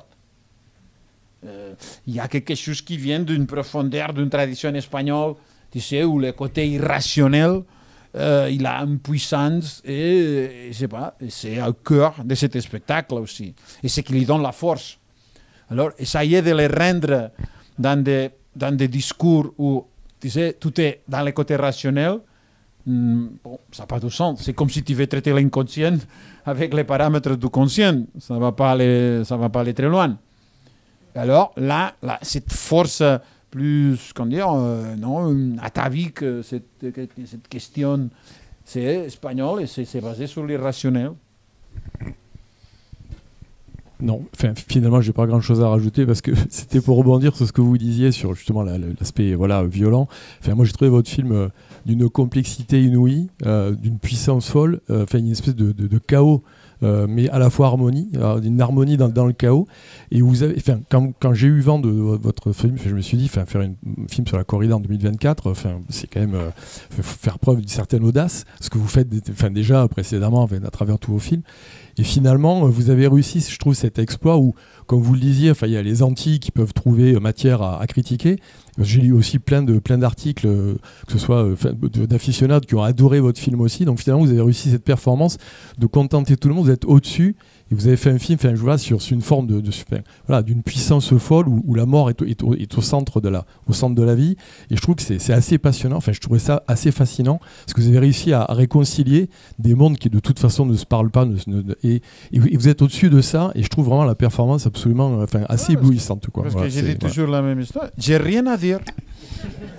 J'ai rien à dire. Tu nous le montres parfaitement ce soir. Je vais voir ce qu'il y a en face de la caméra. Moi, je ne suis pas intéressé à moi-même. Je ne suis jamais été intéressé, même ce qui m'arrive dans la vie, au niveau, parlons pas de succès ou pas, mais même, tu sais, moi, je ne suis pas intéressé à ce qui m'arrive à moi. Je suis plus intéressé à les autres, je suis plus intéressé à la vie des autres, pas à la mienne. Non? Et c'est encore un autre principe, ou une autre, comme dire, peut-être c'est la partie de mon caractère, mais qui aide à avoir cette espèce de distance, d'indifférence, pour vraiment permettre que tout ce qui se passe en face de la caméra a sa propre logique, qui est, comment dire, après évidemment, dans les montages, il y a un côté artistique, il y a un côté de sensibilité artistique, ou finalement d'arbitraire artistique, que je peux travailler un peu, évidemment pendant le tournage, parfois avec en général certaines influences, surtout quand j'ai vu que tout est très négatif, ou très plate, ou très ridicule. Bon, essayer de les faire plus intéressants quand même. Mais à part de ça, c'est après, dans les montages, où vraiment tout est... Mais la captation est déjà, a été faite et a été, comme dire, imprimée sous les signes de cette indifférence totale et de cette, comment dire, de cette attitude de je ne suis pas intéressé, je n'ai rien à dire. Et je dis, bon, c'est les autres qui doivent parler, c'est pas moi. Et je pense que ça a une affectation forte sur l'atmosphère des images. Si tu n'as pas cette attitude, tu feras des autres images, mais pas ce genre d'images. C'est pour ça qu'ils sont difficiles à imiter quand même, ma façon de travailler. Parce que personne n'a cette indifférence par rapport à soi-même. À un degré tellement radical. Tu disais que et ça combiné avec un mépris pour le cinéma, comme forme d'art. Tu sais? Non, parce qu'il y a qui a... Moi, je trouve la littérature beaucoup plus importante. Moi, je voulais être écrivain. Moi, tu sais, parmi tu dis cinéma, écoute, moi, c'est quelque chose qui est utile pour moi. Et finalement, peut-être, non, ça commençait à m'intriguer du point de vue de réflexion esthétique et théorique profonde, non? Et de comment ça peut évoluer, la captation des images, non? L'idée de faire des choses nouvelles, etc. Ça a été un petit défi quand même. Donc, tu as changé d'avis. Tu as changé d'avis quand même. Non, oui, mais comparé à la littérature, ça c'est rien. Je considère ça... 700 heures de rush, c'est rien? Non, mais c'est-à-dire, du point de vue mental et du point de vue des sacrifices et de beaucoup de choses, c'est rien. Pour moi, c'est que s'amuser. C'est faire la vie plus intéressante et basta. Mais je ne trouve pas que ce soit une grande réussite intellectuelle. Tu sais? Alors, non, mais plastique, non, justement. Mais plastique. Ça pourrait être. C'est vrai que ça est devenu beaucoup plus intéressant aujourd'hui le cinéma, surtout le cinéma, les bons cinémas, que le théâtre ou que les arts plastiques. Ça, je suis totalement convaincu. Et c'est une évolution. Ce n'est pas peut-être grâce au cinéma, ou oui, parce qu'à partir du numérique, je pense qu'on a ouvert des portes beaucoup très intéressantes, mais c'est aussi grâce à la nullité, à la décadence totale des arts plastiques et du théâtre, tu sais, dans les dernières années. Là, tu vas avoir des questions peut-être. alors, je fais dans l'ordre. Et est-ce que vous avez découvert dans les images justement des choses que vous n'aviez pas vues, puisqu'il y a une vision presque télescopique et on aurait pu rester uniquement sur son train ou sur ses... Tout mon système de film-fiction et de cette film, c'est basé sur l'idée que tout ce que 80, je dirais, sincèrement, et j'ai fait le montage et j'ai tout analysé, tous les rushs de tous mes films, je dirais peut-être 90, je dirais. 90% des images qu'il y a dans les films et de toutes les qualités qui nous fascinent, tu sais, dans mes films, non, 80, peut-être 85, 95, tu sais, peut-être 80, 95. Tout ce qui nous fascine, tout ce qu'on aime, tout ça, c'est invisible à les yeux humains pendant le tournage. Mais invisible. Ni la personne la plus intelligente du monde peut le voir, ou la personne la plus intuitive, ou la plus avec la sensibilité. Non, c'est invisible. Et ça devient visible grâce à la caméra. Alors, ça ne sert à rien d'être là, presque. Évidemment, ça sert à que tu vas créer, tu sais, une atmosphère où les images qui finalement vont avoir cette qualité, cette qualité va exister. Mais tu ne peux pas la voir et tu ne peux pas être certain qu'elle est là. Alors, c'est une autre position un peu, tu sais, très, très dangereuse. Et c'est pour ça que les acteurs acceptent la pression que je mets, parce que plus ou moins, les acteurs sentent que moi, je suis dans la même position de pression. Et c'est vrai. Parce que si 95% des images de la qualité ils sont visibles qu'à travers de la caméra et plus tard, je suis aussi dans une position très fragile et très tendue. C'est très tendu. Et plus les films, tu sais, évoluent, parce que j'essaie dans chaque film de mettre plus de couches, plus difficile c'est d'évaluer s'il y aura de la qualité à la fin ou pas. Non? Si c'est 95% des choses, ils sont là, tu as un peu l'intuition que c'est là. Alors c'est très tendu. C'est très, très tendu. Et alors, qu'est-ce que je peux dire? C'est mon système. Ça doit être, le montage, ça doit être une vraie joie. Alors de découvrir donc les images, ça doit être de dérocher, ça doit être une sorte d'épiphanie, non? C'est pas que tu découvres, parce que le processus, comme c'est ces éléments de qualité, si tu les vois pas dans les tournages, ça veut dire qu'ils sont subtils. C'est pas que tu commences à regarder et tu dis ah ça c'est génial, waouh, waouh. Non, tu sais, s'ils sont pas visibles pendant les tournages, ça veut dire qu'ils sont des petits détails et qu'en plus tu devras construire un petit peu. Comme dire, ils vont petit à petit émerger, mais en même temps, il faudra les pousser un peu, traiter un peu, avec un peu de pression aussi. Et c'est pour ça que je suis tellement, tu sais, je suis si fortement intéressé pour tout ce qui sont l'intelligence artificielle, parce que ça peut aider. Ça peut aider à, tu sais, mais sur la base que tout ce qui s'est passé dans les tournages, les images ont été imprimées avec cette indifférence, tu sais, de cette énorme souveraineté. Parce que et là, ça veut dire qu'il y a quelque chose qui est très difficile à trouver dans les images des autres. Parce que personne n'a cette indifférence, alors... Mais t'es quand même étonnant, parce que tu commences en faisant un film, des films les plus primitifs qui soient, avec je pense à Honor, et là, tu es à un niveau où tu es totalement ouvert sur l'intelligence artificielle qui fait peur à tout le monde ou qui fait peur à beaucoup de monde. Et c'est étonnant. Évidemment, avec raison, je l'ai dit, il va substituer la plupart des réalisateurs. Je suis d'accord, il fait peur. Pas à moi, mais il fait beaucoup peur. Oui, oui. Non, mais avec raison, avec beaucoup de raison. Non, mais oui, mais... Et surtout en Suisse. Bon, moi, je voulais rebondir sur. Vous disiez que vous aviez rien à dire au moment où vous avez tourné le film, et notamment en documentaire, on capte beaucoup de choses et on écrit le film au montage. Vous faites comment pour financer vos films, du coup? Avec de l'argent public. Non, mais pour convaincre, faut les convaincre, les financeurs, pour les convaincre. Non, c'est plutôt des aides. Heureusement, le cinéma, tu sais, pourquoi le cinéma américain en général, je dirais, c'est une merde totale. Et tu sais, le grand cinéma, c'est fait avec l'argent européen. Soit des réalisateurs qui sont dans une autre partie du monde, mais toujours avec des coproductions européennes, parce que tu ne peux jamais trouver le degré de liberté que tu as qu'avec l'argent public. Ça, c'est une évidence.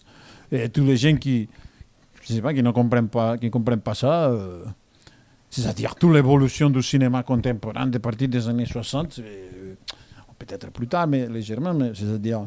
Ça existe grâce à ça. Ça n'existerait pas. Peut-être, je ne sais pas, il y aurait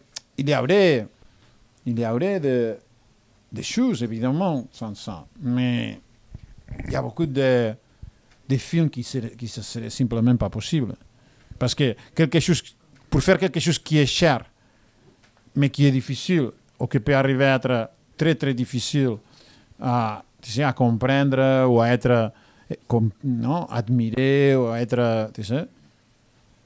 Ça, c'est pour ça que le théâtre, qui est de l'argent public, tu sais, il y a un côté qui est tellement décadent, et pas le cinéma, parce que, tu sais, là, ils ont de l'argent public, la plupart, non? Parce que c'est le théâtre le plus expérimental qu'on a à Paris ou qu'on a dans la grande ville européenne.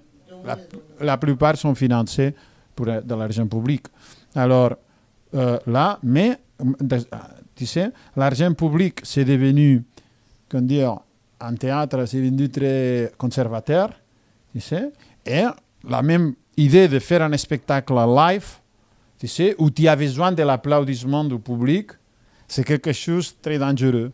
Et le mélange, tu sais, avec cette, non, moins de liberté ou moins de courage au niveau de l'argent public, parce que les gens disent, vont se plaindre, vous financez quoi, c'est quoi cette merde, non? Alors, la tendance à être plus conservateur, plus l'idée de que tu es en face du public tous les jours, c'est pas possible. Tu sais, ça fait des résultats très prévisibles.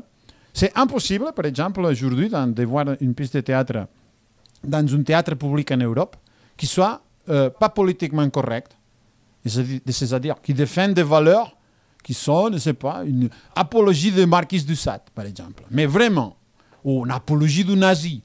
Ou, tu sais, par exemple, que donne la sensation, c'est impossible. Alors, je dis pour poser des exemples extrêmes. Mais, tu sais, tout est dans cette sensation. Et plus la pression du public, que le public, il est aussi politiquement correct, d'une certaine façon, parce qu'il n'y a qu'une différence entre la société plus ou moins. Alors, ça fait que c'est très, très, très difficile des gens qui vont faire quelque chose d'intéressant au théâtre aujourd'hui.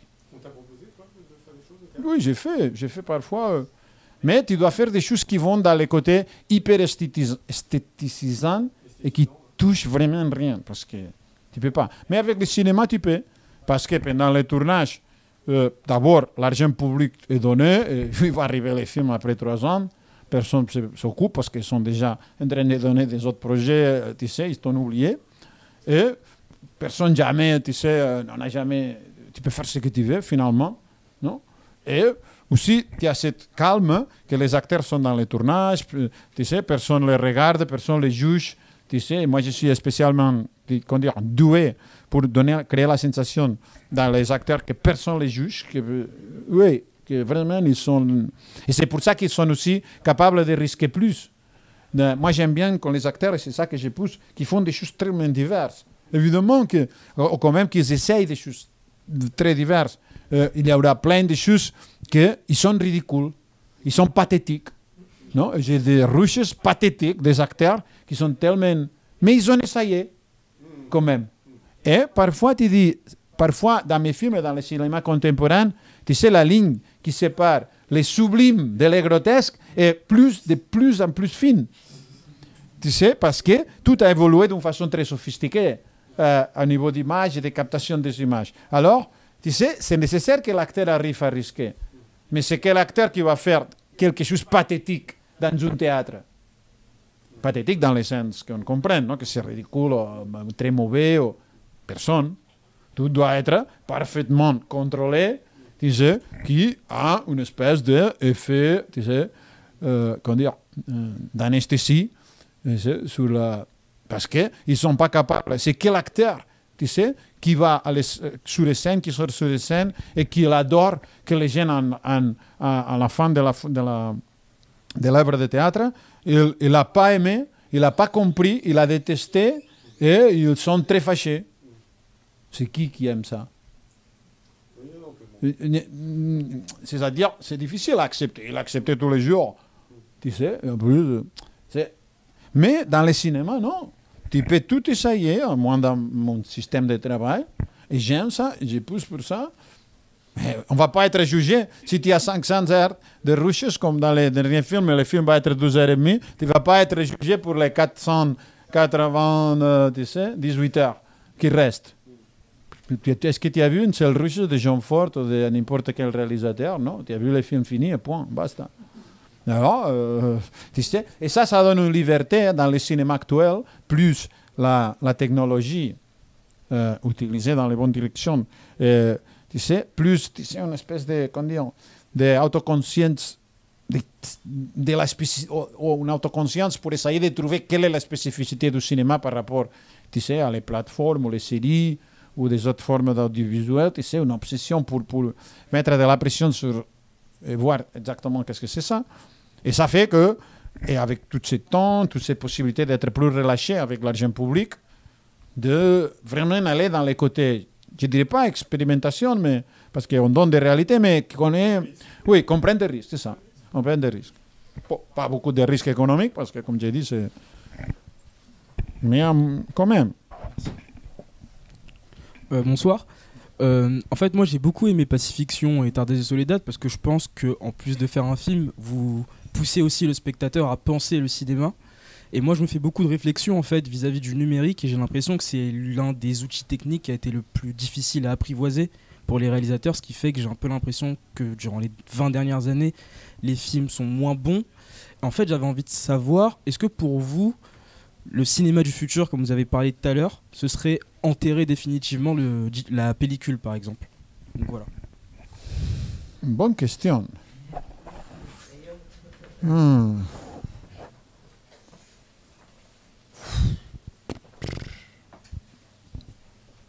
ne sais pas quoi répondre. Mon sensation, c'est que oui. Parce que les contraintes de ce qui implique les 35, ça veut dire presque sûr que tu vas faire des choses qui sont déjà faites. Tu peux faire des choses très belles, mais c'est sur des choses très belles qui sont déjà faites, ou qui sont dans la direction, ou dans les mondes, je sais pas, dans les cadres des créations d'images et d'atmosphères qu'on a déjà vues. J'y pense. Ça m'étonnerait énormément une utilisation de 35 qui puisse nous dévoiler ou des beautés qu'on n'a pas vues avant. Mais peut-être c'est possible, hein? Je sais pas la boule magique. Et peut-être il y a quelqu'un qui avec une utilisation, tu sais, qui arrive à trouver une façon de travailler les 35. Mais je sais pas. C'est tellement les contraintes par les acteurs, c'est tellement fort que. Mais il peut y avoir une surprise, il peut y avoir. Tu sais, Tarantino, par exemple, il tourne même pas en 35, 70 mm, non, 70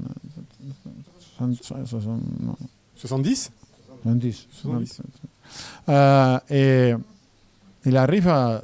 Mais il doit y avoir un montant tellement énorme d'argent là que c'est comme si tu tournais en numérique.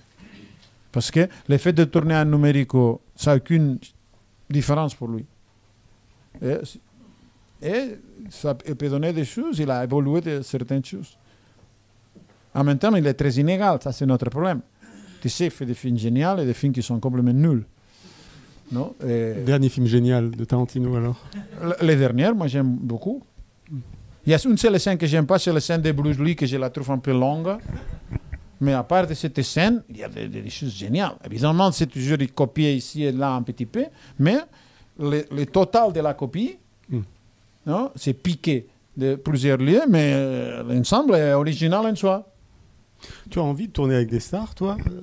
Tu l'as déjà fait, mais des grosses stars hollywoodiennes. Non, mais l'idée, c'est pas, comme j'ai répondu à monsieur, quelle star, dans quel film, quel contexte. Moi, je n'ai pas des envies, comme dire, globales, tu sais. Moi, je ne pense pas à moi-même, je n'ai pas de désir, je n'ai pas de, tu sais, je ne pense pas.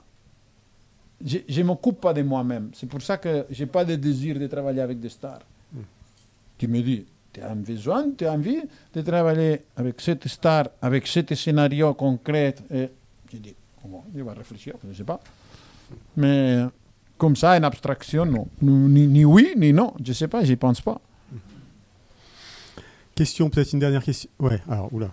Alors, 1, 2, 3. Question courte. Bonsoir. Je me demandais, je suis ici, là. Tout à l'heure, vous expliquiez que sur place, du coup, il y avait 3 chefs opérateurs, enfin 3 opérateurs images, plus j'imagine quelqu'un qui fait le son. Ici, vous le disiez. Oui, pour Tardes de Soledad. Ah. Ouais. Parfois, il y avait 4 de caméras, 3, 4. Et du coup, je me demandais, vous, en tant que réalisateur, où vous trouviez votre place là-dedans, étant donné que la personne avec qui vous êtes censé interagir, lui, est en train de faire un spectacle, donc est occupé à faire autre chose, donc vous pouvez pas trop interagir avec lui. Quelqu'un fait le son, enfin 3-4 personnes font l'image. Vous, en tant que réalisateur, sur le tournage, où est-ce que vous trouvez votre place? Où est-ce que vous trouvez votre envie, ce qui vous plaît? C'est une très bonne question. Pour un autre petite, il faut y ajouter une autre petite considération, c'est que je regarde jamais, et dans ce film, on a passé peut-être, moi personnellement, 1 minute, 2, peut-être 4 ou 5 minutes, tu sais, dans tous ces 1 an et demi qu'on a fait des images, pour regarder 2 ou 3 images, là, dans l'ordinateur de chez FOP, pour dire, non, pourquoi il avait des hésitations, et moi j'ai dit, on va regarder pour voir vraiment qu'est-ce que... Non, mais des détails. Je n'ai pas passé plus de 5 minutes. Normalement, je ne le fais pas. C'est-à-dire... Tu ne regardes jamais le combo. Il n'y a pas de combo. Ouais. Ni je ne regarde jamais les images jusqu'à la fin du tournage. Moi, par exemple, dans ce film qui vient de tourner, je n'ai jamais regardé une seule image. Je n'ai rien vu de ce qu'on a. Le directeur de photographie, parce que maintenant, ils sont en train de synchroniser les sons, et de faire, tu sais, de tout mettre en ordre, de faire copier des disques durs, etc. Mais... le directeur de photographie dit qu'il a passé une journée, tout ça, et il me raconte ce qu'il a vu. Mais moi, j'ai vu zéro. vu, zéro. Mais ça veut dire, pour répondre à la question, c'est très difficile à dire qu'est-ce que je faisais là. Même moi, je ne sais pas. Parce que j'étais jamais derrière une caméra. Dans les tournages, je travaille avec les acteurs, ça oui. Tu sais? Et parfois, éventuellement, je peux répondre à des questions des opérateurs caméra s'ils me demandent, non, au niveau plastique, composition, etc. Mais là, non. Parfois, j'étais assis dans les gradins avec le public. Parfois, j'étais, tu sais, dans la, comment on dit ça, les couloirs à côté, là. Parfois, j'étais où il y avait, je sais pas, ça comme, il n'y avait pas de... Parfois, dans la voiture, je ne pouvais pas y aller parce qu'il n'y avait même pas de place pour un opérateur. C'était une caméra fixe, je l'ai dit. Et parfois, dans les chambres, si j'étais trop petite, moi, je sortais. Dans les chambres de l'hôtel. Parce que déjà, du caméra, c'était déjà... Et tu sais, on ne voulait pas inviter les types dans le sens qu'ils commencent à, tu sais, à perdre la vraie pression qu'il a, que c'est la pression de ce qui va lui arriver. Non? Qui se distrait de cette pression. Alors, on voulait être là sans changer ça. Alors, après, je n'ai pas regardé, alors je ne pouvais pas prendre des décisions et dire non, on va faire ça ou ça. Moi, je les écoutais. Mais pendant le tournage, moi, je ne faisais rien. J'étais là en train de regarder la corrida, de voir si en train de me convaincre de si on avait fait un bon choix ou pas avec le torero. C'est pour ça qu'on tournait un petit peu notre torero dans les cas qu'on s'est trompé. Et bon, vous allez faire tout ça. Et après, oui, j'ai parlé avec les opérateurs caméra, mais que parler, pas regarder. Et on prenait petites décisions ensemble pour les prochains jours de tournage. De changer des choses qu'on pensait que ça c'était pas si intéressant. Mais après, c'était un peu absurde de planifier parce que dans chaque arène, il y avait des autres problèmes. Parce que parfois, on devait payer, des problèmes logistiques. Parfois, on n'avait jamais la même place. On ne pouvait jamais choisir les placements des caméras. Puis les tailles des arènes aussi. Et la taille des arènes. Et si les taureaux...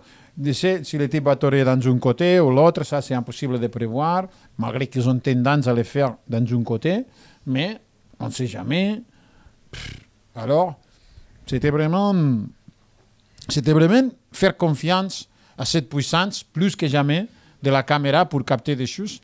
Et je dis, cette perspective, c'est... Moi, je dis, je suis le type qui sait plus de corridas dans le monde. Parce que personne n'a vu de 700 heures des images, duquel, comme je dis normalement, 95%, c'est des images qui n'ont jamais été vues pour les yeux humains. Alors, les perspectives que le film va offrir, même lui-même, par exemple, lui-même, je ne suis certain, il n'a jamais vu les taureaux mourir comme il est montré ici. Il a vu mourir d'une façon similaire, peut-être un peu proche, peut-être pas très proche, je ne sais pas. Mais comme ça, il n'a jamais vu. Parce que pour ça, tu as besoin de la caméra, et tu as besoin du montage, et c'est une perspective, c'est l'intensité, c'est, tu sais, le temps, non, le tempo, la durée, le tempo, les choix aussi, évidemment. J'en avais 25 d'être en train de mourir comme ça, ou 30. J'ai choisi les meilleurs. Ou ceux que, tu sais, faisaient qui donnait une certaine sensation dans cette durée, ce tempo, dans ces images, où il y a la vue, il y a le sable, où il n'a jamais vu ça, parce que ce sont trop d'éléments qui vont ensemble, avec une précision chirurgique. Et ça, tu ne peux pas, avec tes yeux, même dans l'intensité de la corrida, dans les chaos de la corrida, non, tu ne peux pas voir ça. Alors, c'est-à-dire... Est-ce qu'il a vu votre film? Oui. Et alors, est-ce qu'il a vu alors? Est-ce qu'en voyant votre film, il a pu voir ce qu'il ne... Je ne sais pas, je n'ai pas parlé de ça. Non, c'était un peu... Non. Mais tu comprends, c'était... Tout est inédit, personne n'a jamais vu. Ni les plus experts n'ont jamais vu ça. Parce que pour voir ça, tu dois voir ce film. Personne n'a jamais entendu ce que le torero dit. Personne. Moi, j'étais là dans les couloirs. J'étais à 3 mètres. Non, les toreros étaient là en train de crier. Comme ils sont des dos, comme il y a beaucoup de bruit. Comme... J'entendais rien. J'entendais rien. Et j'étais à côté. Tu sais? Et même lui, il se plaignait parfois, il disait à l'une des assistants, non, ça s'est enregistré, il lui dit, écoute, Antonio, il dit, quand il me parle, tu sais, tu dois parler très clair, plus haut et plus clair, parce que je ne te comprends pas. Si tu veux me dire quelque chose d'important, mais je ne te comprends pas. Il était très agressif, il voulait dire, ça ne sert à rien que tu me parles comme ça si je ne peux pas comprendre ce que tu dis. Alors, imagine, il était aussi à côté. Mais il y a des bruits, il y a des mouvements, il y a les sons d'ambiance, les sons du taureau, il y a la tension, il y a plein de choses. Alors, déjà, toute cette information sonore, personne ne l'a jamais eue. Même les gens qui ont vu plus de corridas dans sa vie, les plus grands experts de corridas du monde, ils n'ont jamais eu cette perspective. C'est vraiment le cinéma, le travail, le travail sur le son et... nous met dans un si ce n'était pas cinéma, on n'aurait pas pu faire. Imaginons que ça c'est du théâtre. Lui, il a vu le film et il détestait le film. Il n'a pas aimé, il disait que je l'avais trahi, etc. Il avait beaucoup de remarques sur beaucoup d'aspects. Certaines petites remarques, c'était intelligent et moi je les ai suivies. Mais en général, comme sa perspective n'était pas... C'est pas sa faute. Sa perspective, ce n'était pas cinématographique. Il voulait se voir bien tauré. Et oui, les autres choses, voilà. Mais bon, peu importe. Mais, tu sais, quand il vient là et il regarde les films, c'est exactement la même sensation. Il n'a jamais vu ça. C'est très... Il dit que je l'ai trahi, il dit, je ne sais pas, mais écoute, je ne peux pas avoir trahi parce que toi, tu n'as jamais vu ça. Tu sais, tu dirais, non, j'ai vu ça et ça, c'est pas bien fait. Non. Le fait d'avoir filmé ses jambes et son cul, et, enfin, justement, toute cette finesse qu'on voit dans les jambes, non, mais qui radicaliser le dispositif et ne filmer uniquement que les jambes, parce que du coup, surtout ce masculinisme, vraiment dans quelque chose d'intéressant. Mais tout ce qu'on dit masculinisme, d'abord, on n'avait jamais entendu un seul dialogue jusqu'à la fin, au début du montage.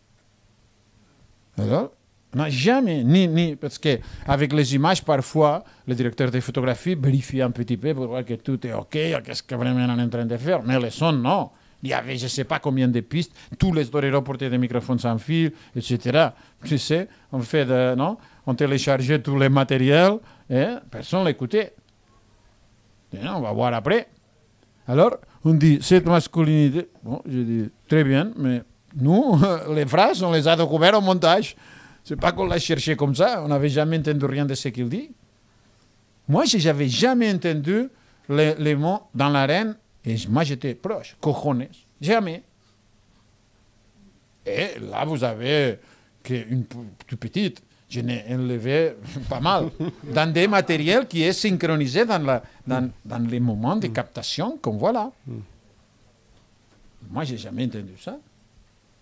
Mais c'est ça, c'est cette indifférence qui les fait. Les gens me disent, il y a toujours parfois quelqu'un qui dit, il n'y a qu'une seule femme dans les films, tu sais, ce débat. Je dis, écoute, j'ai 700 heures. La seule femme que j'ai dans les 700 heures de Russie, tu la vois dans les films. Qu'est-ce que je peux faire? Je ne vais pas filmer, je ne sais pas, 3000 heures pour chercher qui sera une femme. C'est un monde où il n'y a pas de femmes. Ce n'est pas mon problème, ce n'est pas ma faute, ce n'est pas mon problème. Je filme la corrida et j'ai 700 heures. Et la seule femme qu'il y a sur là. Mais lui, il a quelque chose d'une femme. Enfin, les gens sont... Ça, c'est une autre question. Dis à lui, on va voir qu'est-ce qu'il en pense. Non, c'est vrai qu'évidemment que les côtés masculins, féminins, surtout pour les costumes, pour la gestualité, pour certaines finesses, certaines délicatesses, etc., ça a été toujours là. Et ça a été une très forte... comme dire, on ne comprend pas pourquoi, mais il est toujours là. Et eux, ils sont habillés comme des femmes. Et ils sont toujours, tu sais, la sensibilité est plutôt féminine. Et c'est ça qui donne un peu la beauté de le spectacle, parce que c'est la brutalité imprévisible du taureau, mais avec ce côté... Mais évidemment, parfois, peut-être, je ne sais pas. Albert, deux dernières questions et après on va passer à la dédicace. Très rapidement. Ouais. Pour ma part, c'est plutôt un commentaire général. Alors moi, j'ai adoré le film. Je trouve que c'est peut-être un de vos meilleurs films. Et notamment le premier plan sur le taureau. On n'a jamais filmé un taureau comme ça. Voilà. Ce plan-là, moi, à titre personnel, m'a scotché. Quand je suis sorti du cinéma, je me suis dit, c'est dommage, puisque le peuple, les spectateurs français ne vont pas le voir avec la même sensibilité que des spectateurs espagnols qui ont les codes de la corrida, qui savent ce qui se passe dans une arène, qui ont déjà vu des corridas. Et effectivement, je suis d'accord avec vous, moi je n'ai jamais vu de corrida filmée comme ça. C'est la première fois que je vois une corrida filmée comme ça. J'ai vu des corridas, j'ai assisté à des corridas, mais je n'ai jamais vu une corrida filmée comme ça. Voilà. Et pour ma part, je suis espagnol. Voilà. Et donc, mes parents m'ont inculqué un peu les codes de la corrida étant très jeune. Voilà. Moi, je voulais savoir un petit peu dans le tour que vous faites ou que vous avez pu faire dernièrement de présentation de ce film-là, quel a été l'accueil des différents publics, des différentes nationalités, eu égard effectivement à ce tropisme très espagnol que l'on trouve et ces codes de lecture, puisque quand on est espagnol et qu'on connaît un petit peu de la corrida, on ne voit pas du tout le film, je pense, comme quelqu'un qui ne les connaît pas. La vérité, il y a des succès partout. Il n'y a jamais eu une seule mauvaise critique, jamais eu une seule question où j'étais dans une présentation qui m'a gêné ou qui allait dans les côtés que je trouvais que ce n'était pas intéressant. Non, zéro. Et si vous faisiez la preuve, tu sais, vous pouvez aller à, comment se dit ça, à Letterboxd. Tu sais que c'est les gens réels qui écrivent là. Et c'est plutôt positif. Très positif, on dirait. Et il y a 4100 commentaires. Déjà certains très élaborés.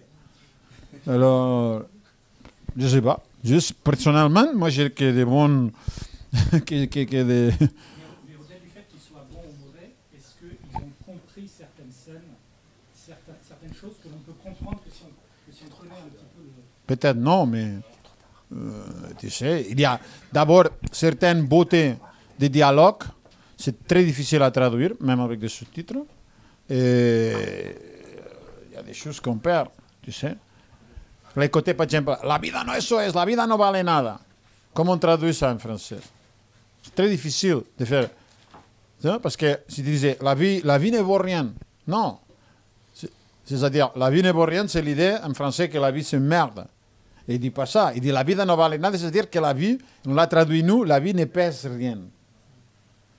Mais c'est pas exact non plus, mais ça s'y rapproche. O los frentes del alma. Ça c'est beau ça. Los frentes en pluriel. Los frentes quand il bouge, pourquoi il dit en pluriel? Tu sais, les fronts de l'âme. Ou par exemple, cumbre, que c'est lui qui il utilise une espèce de un nom, non? Les sommets, mais il l'utilise comme adjectif, mais ça n'existe pas comme adjectif. Mais il transforme un nom en adjectif. Sommet. Ici, on devrait dire au sommet, non? Oui.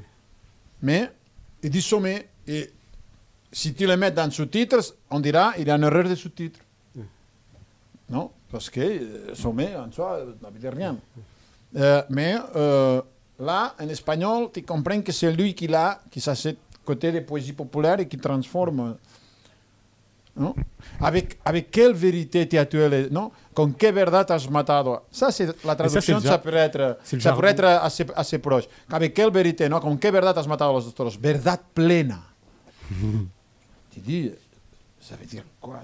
Mais c'est pas du jargon d'aficionne. Avec vérité pleine, une vérité pleine, c'est de la poésie, ça. Tu peux le tuer, bien tué, non?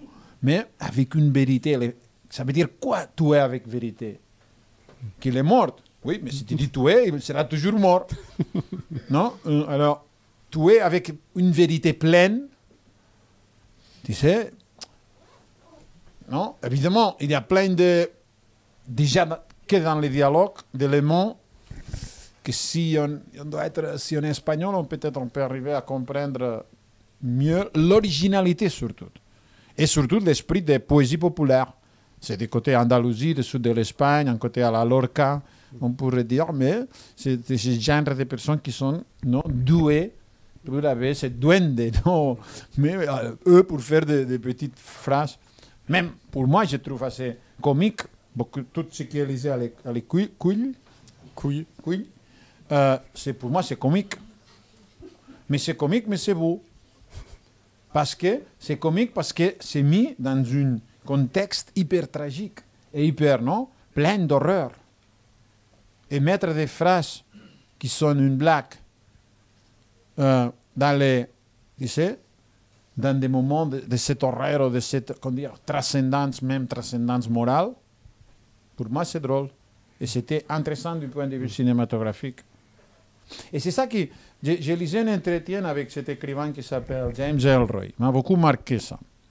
Et, tu sais c'était son nom? James Ellroy, on dit qu'il fait des séries noires, qu'il a fait LA Confidential, oui. Qui avait écrit les romans qu'après ils ont fait LA Confidential, les Black Dahlia, non, les films de Gali Dahlia, c'est ça. Bon, et le titre disait, parce qu'il est un type un peu intéressant, ou très intéressant, et il disait, normalement les gens aiment de penser que par exemple, le racisme ou l'homophobie, par exemple, ce sont des conditions permanentes d'un individu. Non, qui sont comme des traits fondamentaux de sa personnalité. Tu sais, on pense moins que ça peut arriver par accident, ou qu'il n'a pas cette permanence, tu sais, cette permanence totale. Tu sais, non. Et il dit, et c'est pour ça que dans mes livres, il disait de mettre des gens qui sont super sympas et qui sont de très bonnes personnes, mais d'utiliser des langages racistes, très fortement. Parce que il dit ça casse cette idée que c'est comme une espèce d'absolu quelque chose qui de n'est pas permanence. Essentialisé, quoi. C'est ça, c'est essentialiser une caractéristique que peut-être dans certains cas ça pourrait l'être, ça pourrait marquer ou définir de façon très permanente, et très concrète et très forte une personne, mais dans des autres non. Et en tout cas, il dit ça peut arriver par accident. Et là, non, on pense non, que si on est là, c'est que consciemment on est arrivé à avoir ces idées, non, comme si c'était un plan politique. Et là, tu sais, c'est ça que les films, quand on voit dans la réalité, c'est qui dit les couilles, les couilles les plus grands, je sais pas, dans ce moment d'horreur, tu sais, dans cette cruauté, dans une certaine forme d'injustice, non? Oui. Ça, il y aurait beaucoup à discuter, mais en acceptant non, que du point de vue externe, ça pourrait y avoir une légère sensation d'injustice. Non? Mais mélanger ça avec les comiques,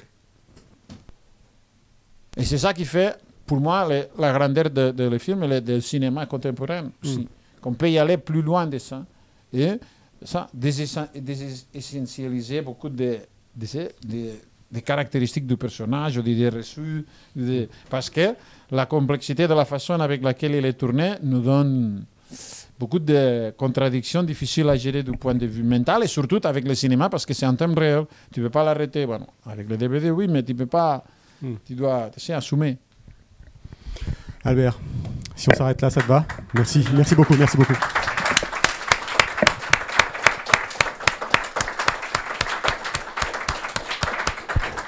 Alors, donc on vend le DVD et le Blu-ray de Tardes de Soledad.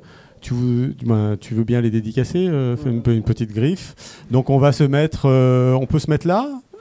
Ça te va? Ici? D'accord, ok. Donc je vais quand même amener une table et les stylos sont là. Allons-y. Vamos.